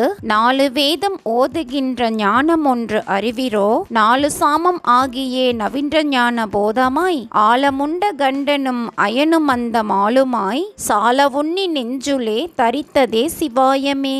இதுதாங்க அந்த பாடல். ஞானம் அப்படின்னா அறிவு, சாமம் அப்படின்னா விடியற்காலை பொழுது, போதம் அப்படின்னா உபதேசம், அயன் அப்படின்னா பிரம்மன், மால் அப்படின்னா திருமால், சால உண்ணி அப்படின்னா நன்கு நினைத்து, சால அப்படிங்கிறது உரிச்சல் தொடர். ஸோ இந்த பாட்டுக்கு என்ன பொருள் அப்படின்னா, 4 வேதங்களிலும் சொல்லப்படுகின்ற உண்மை அறிவை நீங்கள் உள்ளபடியே உணர்வீரோ, அது 4 சாமம் வரைக்கும் குருவினால் உபதேசிக்கப்பட்ட உண்மை ஞானமாகவும், ஆலகால விஷம் உண்ட திருநீல கண்டனும் பிரம்மனும் விஷ்ணுவும் ஆகிய தேவர் மூவரை உள்ளபடியே மனதில் எண்ணி உணர்ந்து கொள்ள நிலைத்தது ஆகும். அந்த உபதேசத்தின் உள் மர்மமும் பஞ்சாட்சரமே ஆகும் அப்படின்னு சொல்லியிருக்காரு. இதுதாங்க இந்த பாட்டோட பொருள். இப்போ நம்ம பார்க்க போற பாடல் 416. சுற்றமொன்று சொல்வதும் சுருதி முடிவில் வைத்திடீர், அத்தன் நித்தம் ஆடியே அமர்ந்திருந்தது என்னிடம், பத்தி முற்றி அன்பர்கள் பரத்தில் ஒன்று பாழது, பித்தரே இதை கருதி பேசலாவது எங்கனே. இதுதாங்க அந்த பாடல். சுற்றம் அப்படின்னா உறவு, அத்தன் அப்படின்னா இறைவன். ஸோ இந்த பாட்டுக்கு என்ன பொருள் அப்படின்னா, இறைவன் நாள்தோறும் திருநடனம் ஆடுவதும் அமர்ந்திருப்பதும் எந்த இடம், பக்தி மேலிட்டு இறையன்பர்கள் ஒன்றும் இடம், பாழாகிய வெளிகளில் ஒன்றே, அறிவற்ற மனிதர்கள் இதை பற்றி பேசுவதில்லை, யோக முயற்சிகளுக்கு பிறகு உறவு குடும்பம் முதலியவைகளை பற்றி பேசலாம் அப்படின்னு சொல்லியிருக்காருங்க. இதுதாங்க இந்த பாட்டோட பொருள். அடுத்தது பாடல் 417. எங்கனே விளக்கதுக்குள் ஏற்றவாறு நின்றுதான் எங்கனே எழுந்தருளி ஈசனேசர் என்பரேல், அங்கனே இருந்தருளும் ஆதியான தற்பரம், சிங்கம் அன்மி யானை போல திரிமலங்கள் அற்றதே. இதுதாங்க அந்த பாடல். தற்பரம் அப்படின்னா இறைவன், திரிமலங்கள் அப்படின்னா 3 குற்றங்கள். அது என்ன அப்படின்னா ஆணவம், கண்மம், மாயை அப்படிங்கிற 3 தான். ஸோ இந்த பாட்டுக்கு என்ன பொருள் அப்படின்னா, விளக்கில் தெரியும் சுடர் போல் இறைவன் எழுந்து அருளுவான். இவ்வாறு இறைவன் பக்திக்கு ஆட்படுவது என்பது சிங்கம் ஒன்று யானை மேல் வளர்வதற்கு ஒப்பாகும். இதனால் நமக்கு மும்மலங்களாகிய ஆணவம், கண்மம், மாயை ஆகியவை அற்று போகும் அப்படின்னு சொல்லியிருக்காரு. இதுதாங்க இந்த பாட்டோட பொருள். அடுத்தது பாடல் 418. அற்றவுள் அகந்தையும் அழகிடும் மெழுக்கிடும், மெத்த தீபம் இட்டதிர் பிரவாத பூசை ஒத்தியே, நற்றவம் பொறிந்து ஏக நாதர் பாதம் நாடியே, கற்றிருப்பதே சரிதை கண்டு கொள்ளும் உம்முலே. இதுதாங்க இந்த பாடல். அற்ற அப்படின்னா பற்றுகள் நீங்கிய, உள் அகம் அப்படின்னா உள்ளம், நாதர் அப்படின்னா இறைவன், பாதம் அப்படின்னா திருவடி. ஸோ இந்த பாட்டுக்கு என்ன பொருள் அப்படின்னா, பற்றுகள் அற்ற உங்கள் மனத்தையும் அழகிட்டு மெழுகு தீபம் ஏற்றி பூசை செய்யுங்கள், இதுவே சிறந்த தவம் ஆகும். இந்த தவத்தை செய்து ஒருவனாகவும் ஒப்பற்றவனாகவும் திகழும் இறைவனுடைய திருவடிகளை நாடி இருப்பதை பழகுவதே எங்கும் உள்ள பயிற்சியாகும் அப்படின்னு சொல்லியிருக்காரு. இதுதாங்க இந்த பாட்டோட பொருள். அடுத்தது பாடல் 419. பார்த்து நின்றது அம்பலம் பரநாடும் அம்பலம், கூத்து நின்ற இருண்டது அம்பலம் கோரமானது அம்பலம் வார்த்தையானது அம்பலம் வன்னியானது அம்பலம் சீற்றமானது அம்பலம் தெளிந்ததே சிவாயமே. இதுதாங்க அந்த பாடல். பரன் அப்படின்னா இறைவன், கூத்து அப்படின்னா இறைவன் ஆடும் திருநடனம், வன்னி அப்படின்னா நெருப்பு, சீற்றம் அப்படின்னா கோபம். ஸோ இந்த பாட்டுக்கு என்ன பொருள் அப்படின்னா, நாம் உள்ளே காண்பதும் இறைவன் திருநடனம் இடுவதும் பார்க்க இயலாமல் தொலைவில் இருப்பதும் பலரும் வாயால் கூறியதும் நெருப்பு வெளிப்படுவதும் உணர்வு மிகவும் எழுவதும் நம் உடலாகிய அம்பலமே ஆகும் அப்படின்னு சொல்லியிருக்காரு. இதுதாங்க இந்த பாட்டோட பொருள். அடுத்தது பாடல் 420. சென்று சென்று இடந்தோறும் சிறந்த செம்பொன் அம்பலம் அன்றுமென்றும் நின்றதோர் அனாதியானது அம்பலம் என்றுமென்றும் இருப்பதோர் உறுதியான அம்பலம் ஒன்றியொன்றி நின்றதுள் ஒழிந்ததே சிவாயமே. இதுதாங்க இந்த பாடல். இடந்தோறும் அப்படின்னா இடங்கள் எல்லாம், செம்பொன் அம்பலம் அப்படின்னா செம்பொன் வண்ணமாக விளங்கும் அம்பலம் அப்படின்னு அர்த்தம். ஸோ இந்த பாட்டுக்கு என்ன பொருள் அப்படின்னா, சென்று எங்கு தேடினாலும் எங்கும் செம்பொன் வண்ணமாக விளங்கும் தீபம் உள்ளதும் இதற்கு முன்பு இருந்ததும் இனி தொடர்ந்து இருக்க போவதும் உறுதியாக இது மட்டுமே இருக்கும், அனாதி காலமாக இருப்பதுவும் அதுவே, என்றென்றும் இருக்கும் உறுதியான அம்பலம் அதுவே உங்களுக்குள் கலந்து இருப்பதும் ஆகும் அப்படின்னு சொல்லியிருக்காரு. இதுதாங்க இந்த பாட்டோட பொருள். என்ன ஃப்ரெண்ட்ஸ், பாடல்களும் விளக்கமும் உங்களுக்கும் தெளிவாக புரிஞ்சிருக்கும்னு நினைக்கிறேன். தேங்க்யூ.